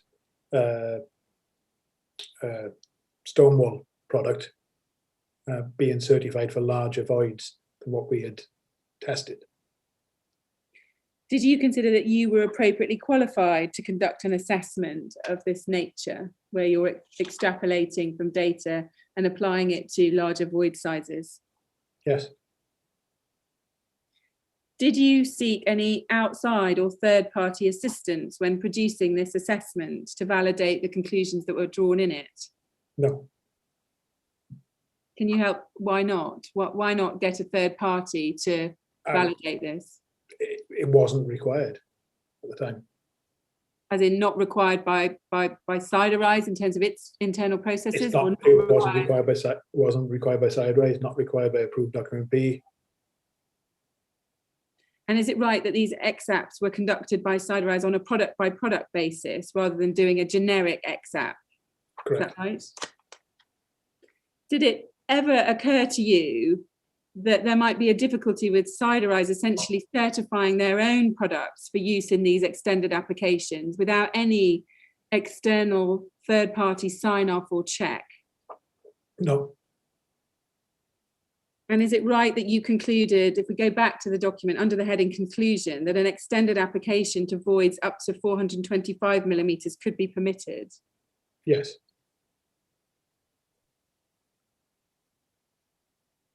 So you can see under conclusion, Siderise, horizontal, barriers 90-30, maximum permissible void size of 425 millimeters.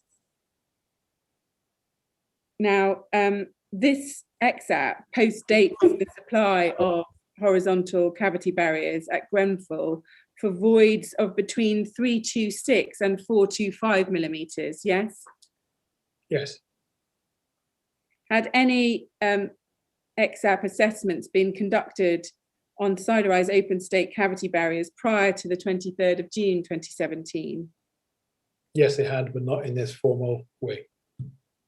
So when you say they had they had, but not in this formal way, where they documented those XAP assessments? They would have been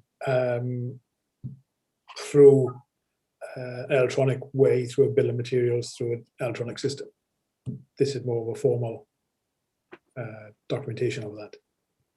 What does that mean? They would have been through electronic way, through a bill of materials, through an electronic system. Was there actually a documented analysis of how these products could be used in bigger void sizes?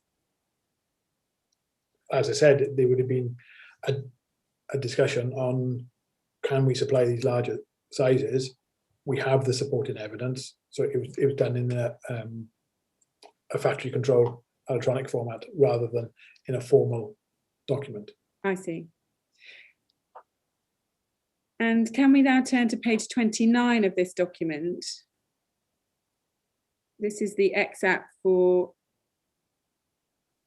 the horizontal cavity barriers 120/60 product. So again, was it the same process that, and we can see at the bottom in the conclusion, you've signed off on this? Yes, so exactly the same process.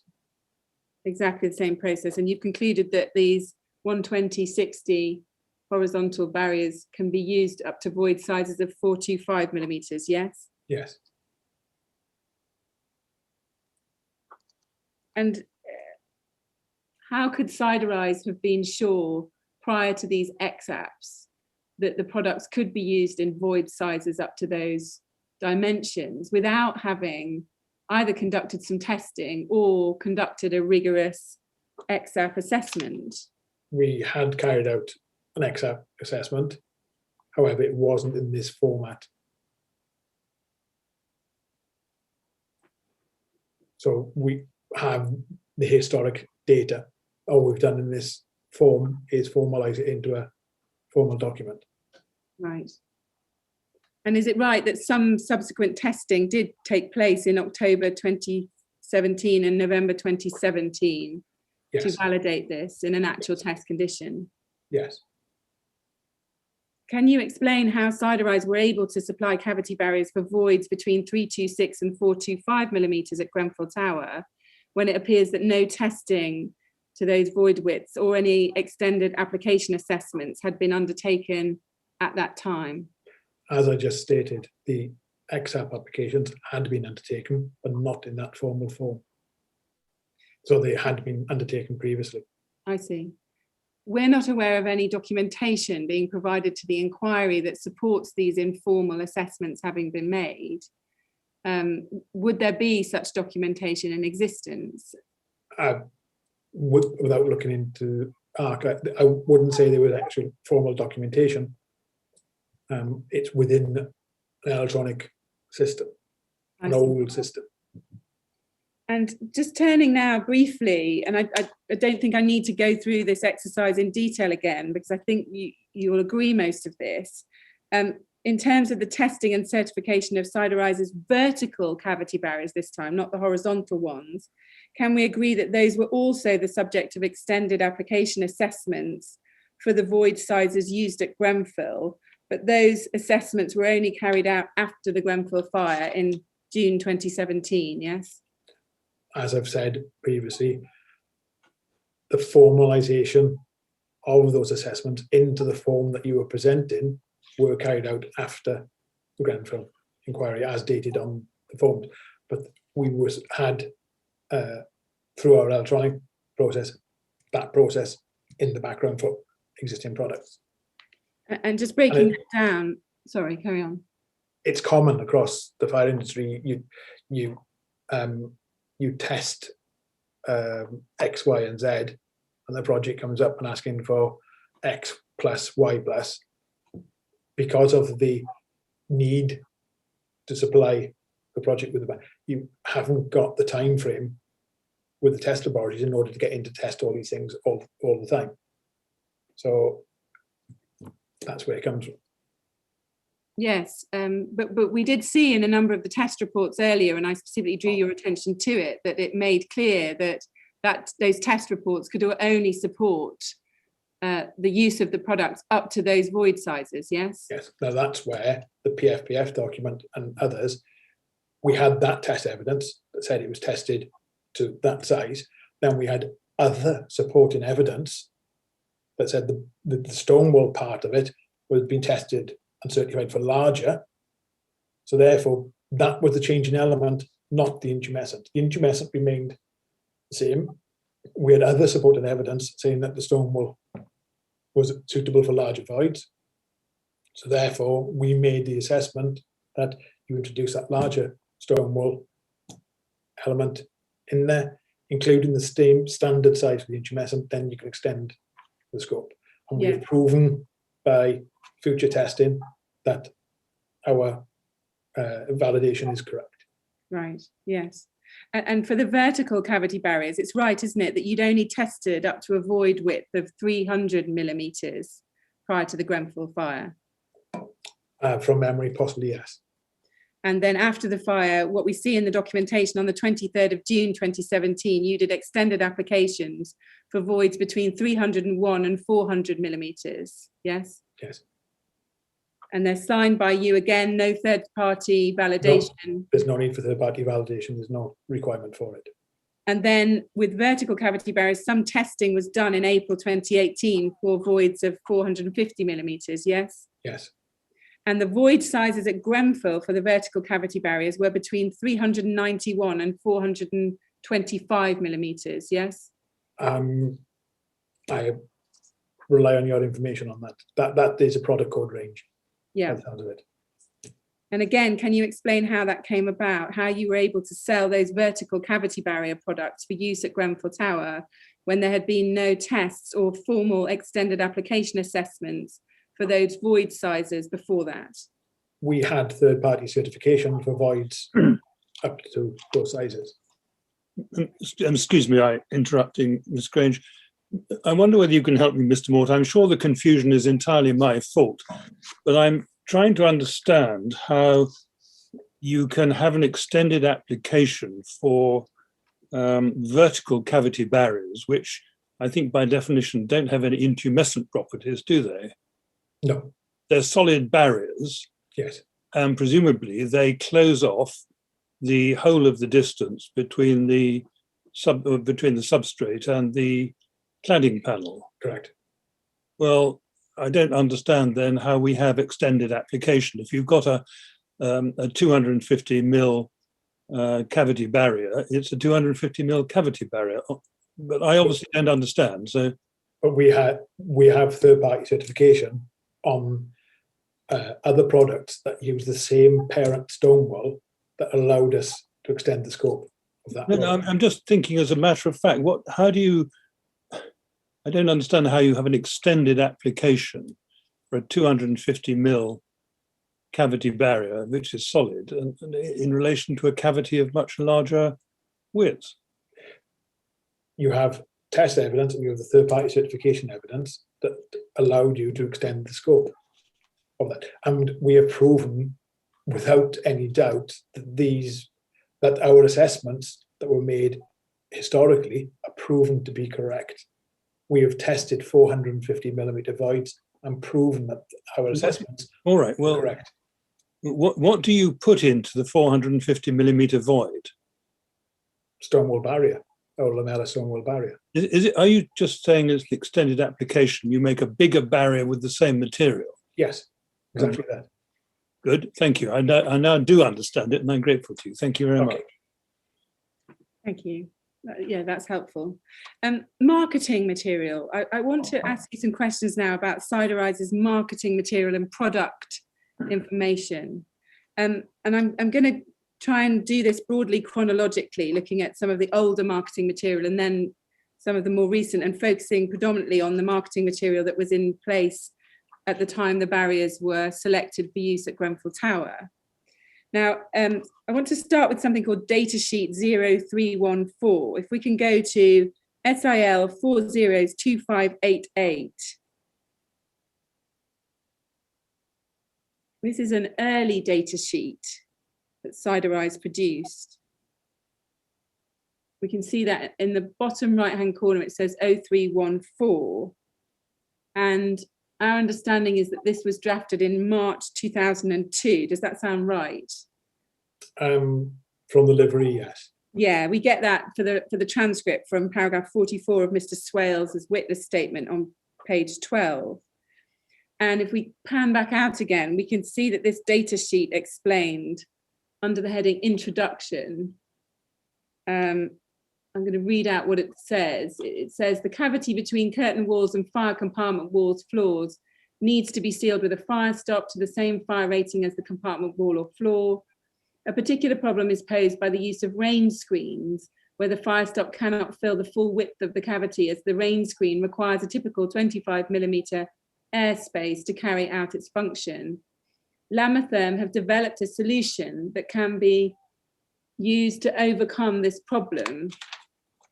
Standard CW curtain wall fire stop solutions for curtain walling are modified at our factory to include an aluminium foil face to the outside edge, to which is bonded a continuous intumescent strip. In the event of direct exposure to fire, when subjected to heat, the intumescent strip will expand and fill the air gap left within the void. And then it says, although the fire stop will not seal the cavity at the rain screens, it will restrict the movement of smoke and hot gases as much as is practical. And then it says the Loss Prevention Council reference refers. And that was the letter that we looked at earlier from the Loss Prevention Council, yes? Yes. Where they said it will restrict the movement of smoke and hot gases as much as is practical.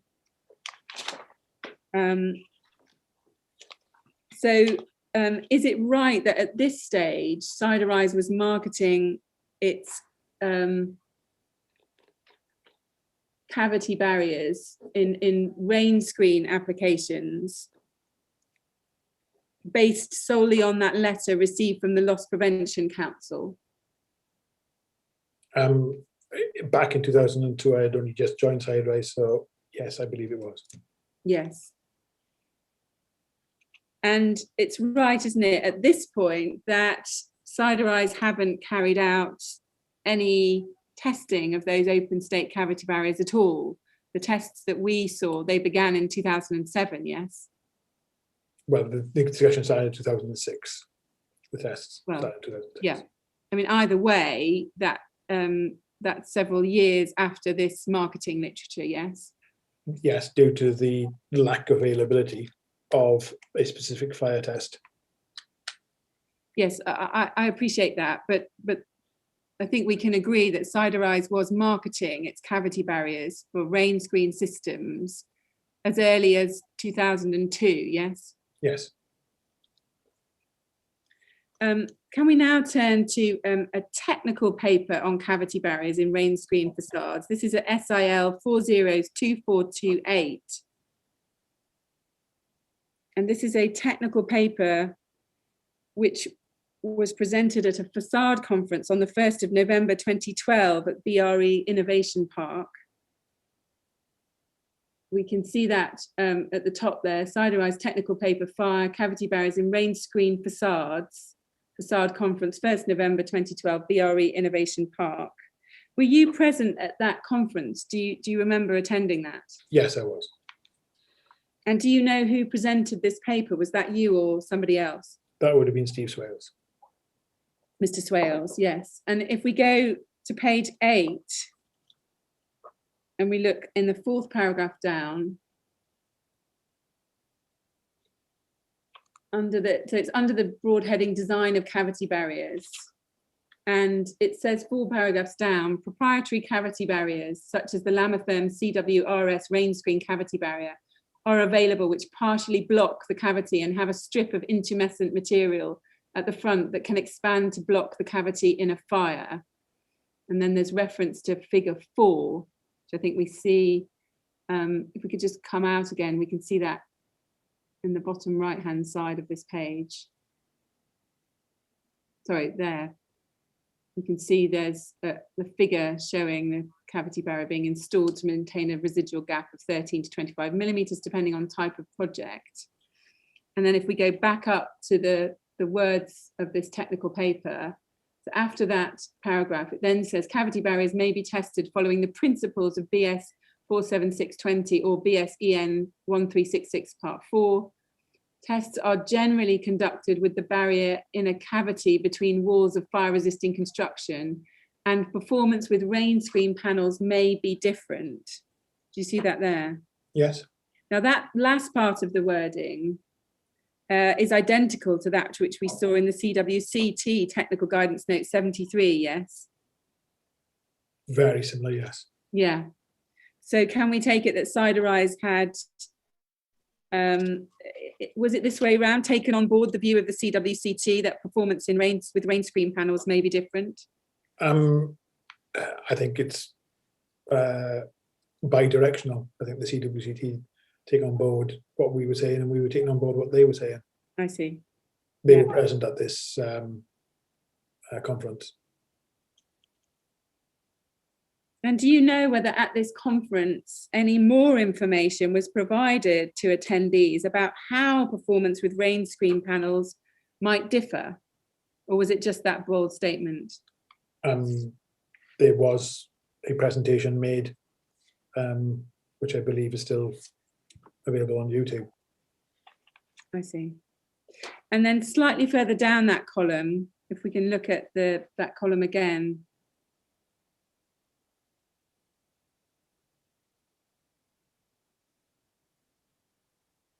We can see 2 paragraphs below the one we were just reading. It says, when the temperature does rise, they may take a significant time to form a seal.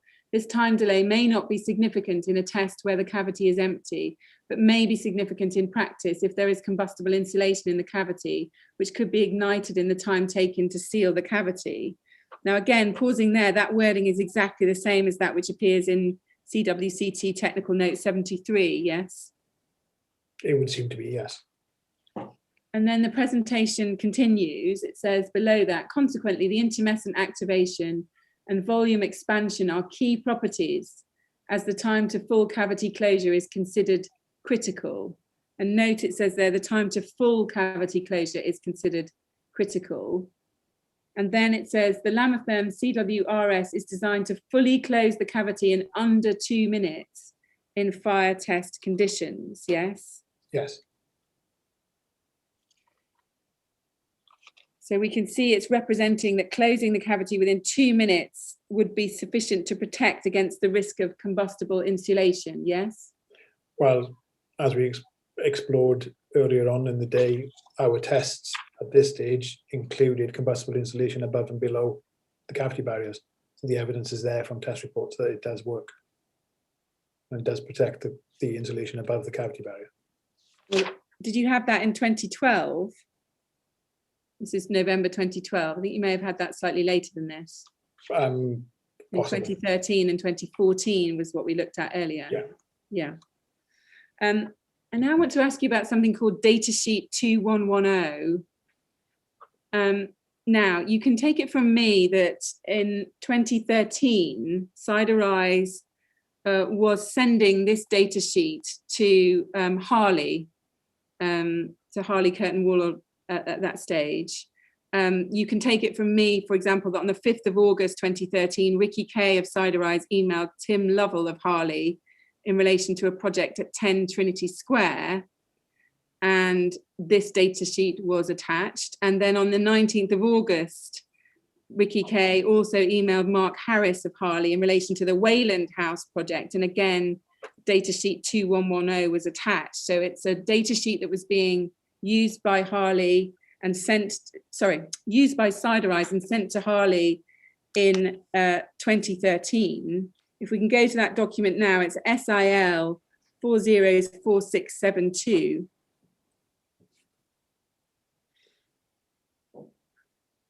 And we can see that the heading of this is Lamatherm CWRS curtain wall rain screen, cavity barriers for rain screen cladding. Do you see that? Yes. And it's datasheet 2110. Are you familiar with this datasheet? Yes, I am.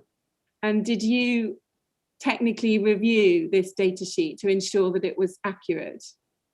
I would have at the time. And we can see, I want to look at the introduction, this introduction section, yes, on the page. And if we look on the right-hand column at the bottom, we see in the final paragraph, it says this: Lamatherm CWRS has been tested by Warrington Fire Research Centre, WFRC. In their opinion, the product represents a practical fire cavity barrier solution for this particularly demanding condition. And we can see that 2 Warrington Fire Test reports are referred to in the next section. We go down the page. In the middle column in bold, there's specific test data referred to, and that test data is the 2 tests that we've looked at, the first 2 tests we looked at today from February 2007 and August 2010. Yes? Yes. Now, going back to that paragraph that I just read about Exova Warrington Fire's opinion, can we look back at that again? Top of the page. We've already looked at the documents stemming from those tests, and nowhere does it say that the product represents a practical fire cavity barrier solution for this particularly demanding condition, i.e. for rain screens. Can you help us? What was the basis for claiming that this was Warrington Fire's opinion of your products? On the section below, there's 2 separate assessment documents. You've only referred to the test reports. You haven't referred to the assessment documents. Yes. If we go below, are you referring to the assessment reports? On the right-hand column. On the right-hand side. Yes. And yes, and that second assessment report dated the 20th of September 2011, again, they're the ones we've already looked at today, yes? Yes. Yes. And nowhere, and we'll go to those assessment reports. I can take you particularly to the second one. Nowhere in those assessment reports does it say that in the opinion of Warrington Fire, the product represents a practical fire cavity barrier solution for this particular demanding condition, does it? Without reading the documents 100% from front to back, I couldn't answer that question. Well, you can take it from me that nowhere do we see that phrase. And in fact, what we see in those Warrington Fire assessment reports, and I was careful to take you to them this morning, were quite significant limitations of use, again and again repeated in those assessment reports, making clear that the tests that had been carried out and the assessments that had been carried out were only applicable to the construction that was being dealt with in those tests, yes? On the test reports, yes. And in fact, let's look at that second assessment report. This specifically does touch on rain screens, and let's see what it says. SIL 50211. This is that assessment report, 20th of September 2011. We go to page 4. Under rain screen, we did look at it earlier today, but I want to remind you of it at the end of this page. This report does not consider the fire resistance performance of the rain screen element or whether the fire spread may occur as a consequence of collapse or failure of the rain screen. The approving authority or regulator should decide whether it is necessary for the rain screen to be fire rated, whether it's of an appropriate construction, whether separate test or assessment evidence is necessary. Now that is all that this report said about rain screen specifically. So going back to the marketing material, data sheet 2110 now. We go back to that again. Yeah, you were asking me to comment on the non-technical marketing section. Technically, I would review this from the tables of materials. I am not a marketer, I'm not into marketing. I wouldn't have reviewed this from a marketing perspective. I see. I would have reviewed the tables of contents of fire ratings and void sizes, etc., etc.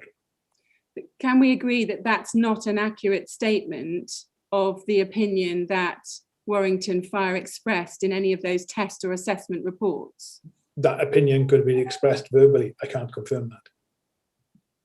But if that opinion had been expressed verbally, you would have known about it, wouldn't you, as technical officer for Siderise? I did not write this test report. Like I've said, I've been asked, I was definitely asked to review this technically. Technically, I would have reviewed the fire ratings and the fire performance. I would not review marketing. Can we agree now, sitting here today, that that statement, in their opinion, the product represents a practical fire barrier, cavity barrier solution for this particularly demanding condition, that is certainly not something that we see in any of the test reports or assessment reports that we have looked at today? I can agree it doesn't come up in any of the test reports or the assessments, but I cannot agree that it has not been discussed in other areas. So, by not being party to the discussions. I see. So are you saying that there were parallel discussions going on between your marketing department and between Warrington Fire about how those tests could be represented? I don't know, because I wouldn't have been involved in it. If there were discussions, I wouldn't have been involved in them. It's not likely, though, is it, that there were those parallel discussions and you not knowing about them? Surely you're the technical officer who's commissioned those assessment reports. You confirmed that this morning.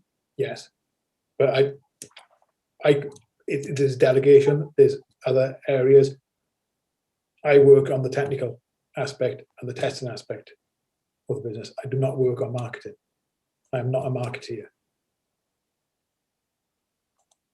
I see. So your remit was solely to check the figures that were being quoted, what in the tables in this marketing literature, and not to look at any of the written statements that were being made? That's generally what happens in technical reviews. I review the technicality of it. But in those circumstances, isn't there a risk that what's being said in the marketing literature is technically inaccurate or misleading? I don't believe it is misleading. I believe it was a genuine understanding at the time. I don't see that as misleading. And you believe, just to be clear, you believe it's a genuine understanding because you think, do you, that there would have been some verbal statement by by Warrington Fire that was the origin of that statement, yes? Quite possibly. And yet we don't see that written down in any emails or any documents that have been disclosed to the inquiry. There's lots of discussions at lots of different levels right across the industry and all levels. It's been proven time and time again that cavity barriers function for the use within rain screens. We have over 200 8414 tests on record, and the lion's share of those, as you said this morning, there's only a handful carried out before Grenfell. These are all post-Grenfell. The project teams are now waking up to the fact that they have to demonstrate that the systems work for compliance. We haven't changed what we do. The facade industry have changed what they do. Yes, thank you. I understand that, but I'm just seeking to get to the bottom of how a statement like that can have appeared in Siderise's literature. I can't answer it. You can't answer that? No.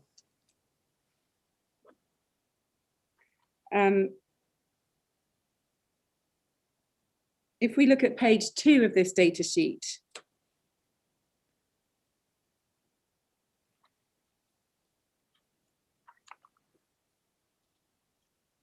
we can see in the table at the bottom, right at the bottom there is a number of statements made about the maximum void sizes for the products. Do you see that there? Yes. Well, that's actually for the bracket type. I see. So where it says it's for use in voids of up to 325 millimeters and 425 millimeters, you're talking about the brackets, are you, and not the cavity barriers themselves there? Yes, because if you look on the left-hand side, it says bracket reference. I see.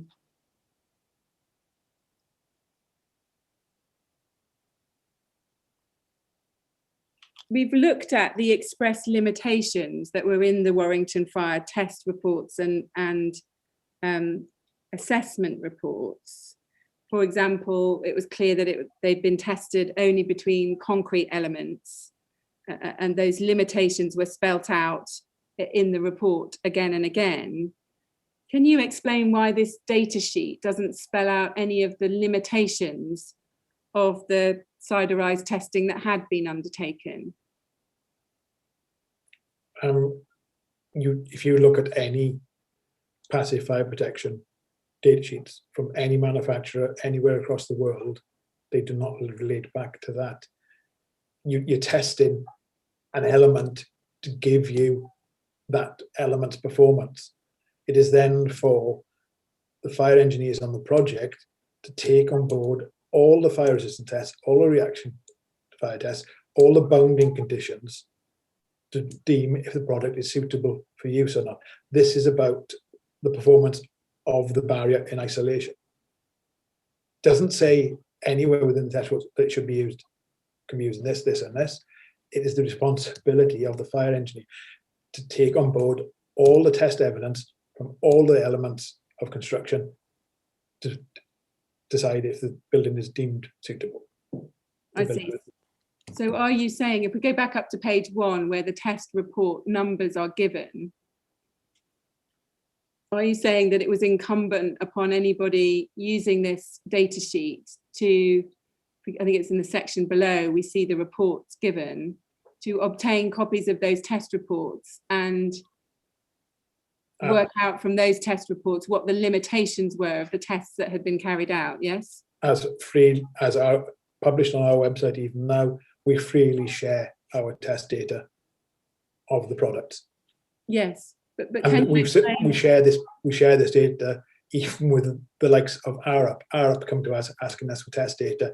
We supply them the test data. They analyze the test data, and they make their assumptions and their analysis on the data we supply them. Yes, I understand that, but can you just explain, I realise what you've said about what the industry generally does, but why did Siderise choose not to set out any of those limitations, including the fact that it had been tested between concrete blocks and that the test report made clear it couldn't verify the use of such barriers in any other configurations other than the ones tested? Why is that not spelt out very clearly in this type of data sheet? In there, it says test is using the principles of 476 part 20, EN 1364 part 4, etc., etc. The reader of anything needs to understand what the limitations of those test standards are. And it's known across the industry that passive fire protection generally is tested concrete to concrete. It's a known fact. The fire engineers know about it. Barbara Lane certainly was clear of it from the meeting I had with her in 2014. They understand the fact that you are testing a component to get the fire resistance performance of that component on its own. It has no reflection on the fire performance of any other element of that construction. Yes, I see. Let's look at another document just before we break for the day. Mr. Chairman, I'm doing reasonably well, but I'm afraid I am going to go into tomorrow. But if I can just look at another piece of marketing material before we break. Yes, well, that's all right, but let's not push it too far if we're going to come back tomorrow anyway. I understand. If we can look at SIL 50227.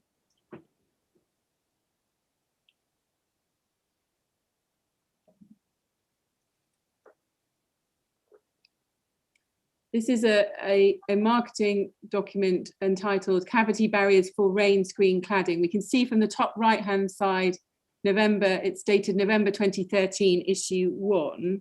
Again, are you familiar with this document? Yes, to a point. When you say to a point, do you remember being asked to check the technical content of this document? I would have checked the tables, etc. on that, yes. This is a refresh and livery of an older data sheet. If we turn to page 3 of this document, we can see text in the right-hand paragraph at the top of the page.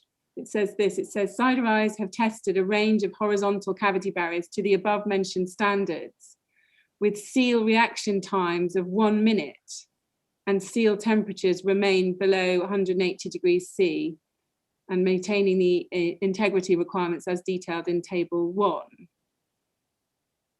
Now, and test report WF 328279A is referred to at the end there, saying shows evidence of this. We've already reviewed that test report. It was dated the 23rd of July 2013.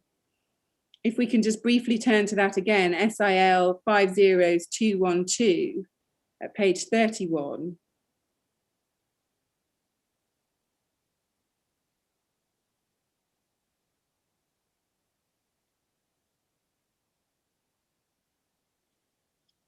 If we look at the second paragraph down at the top there, we looked at this earlier, but just to remind you, in that report, what it says is that full closure of each cavity was deemed to occur between 1 minute and 4 minutes, 38 seconds. Okay, as I previously went over with you, there are many thermocouples on these tests. If you actually scroll to the bottom of the page, there's more of an explanation towards the bottom. Yeah.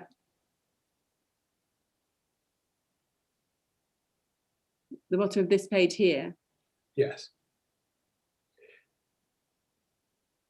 So it says there, test duration, the test was discontinued for one of them at 136 minutes.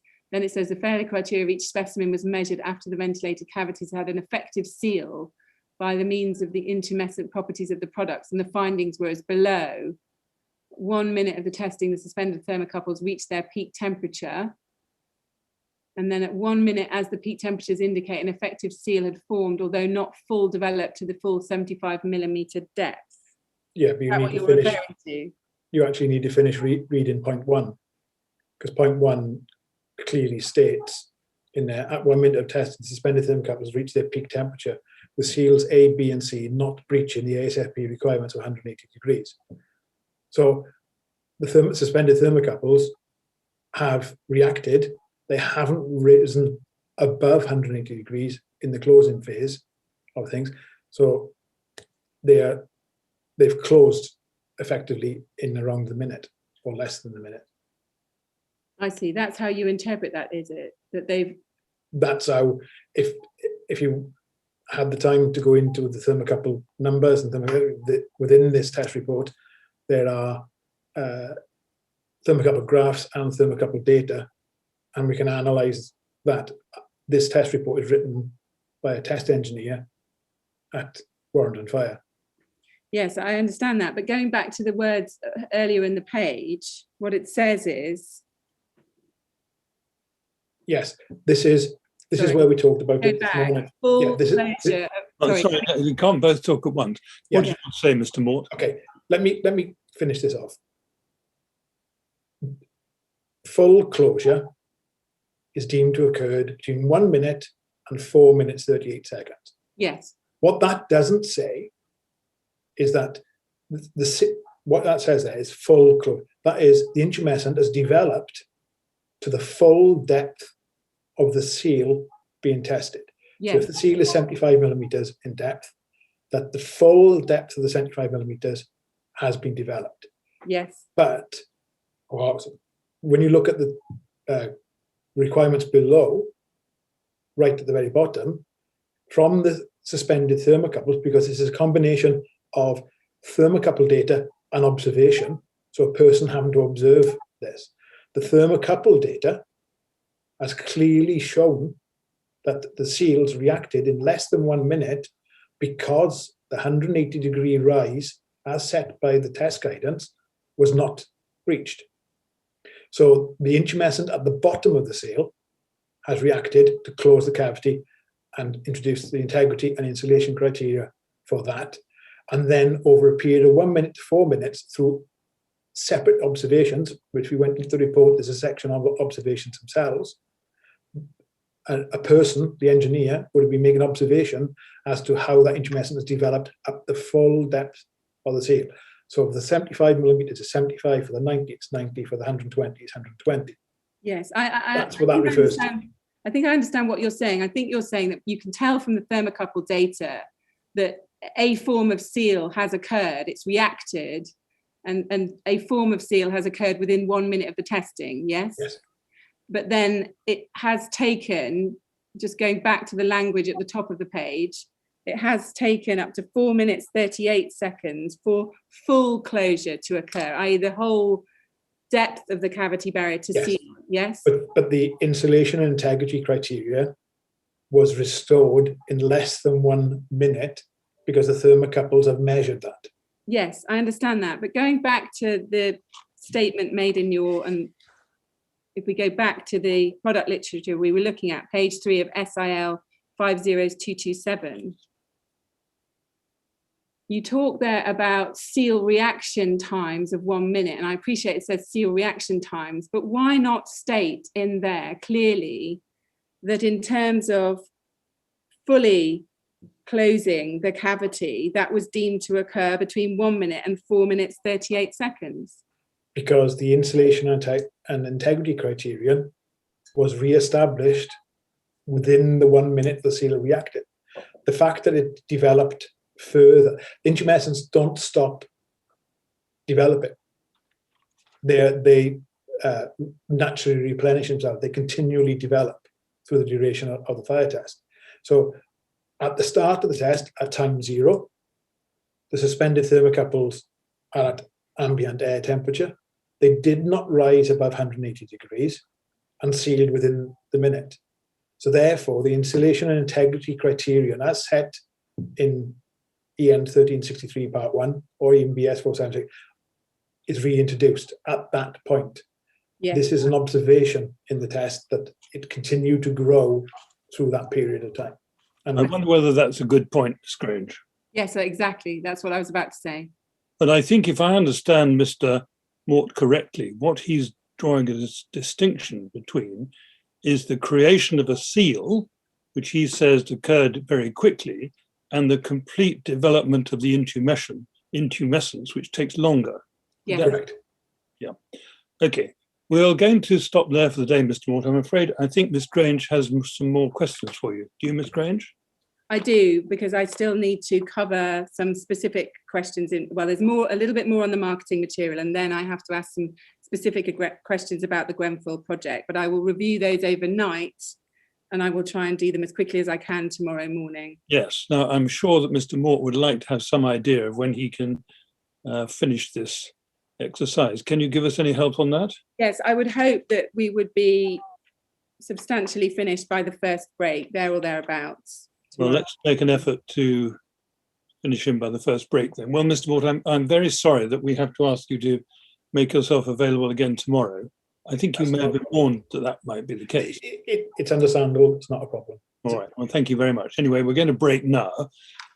Please remember what I said to you earlier. It's very important that you don't discuss your evidence or anything related to it with anyone else at all over the break. And we'll resume at 10 o'clock tomorrow morning. Okay, thank you. Look forward to seeing you then. Thank Thank you you very much. Bye.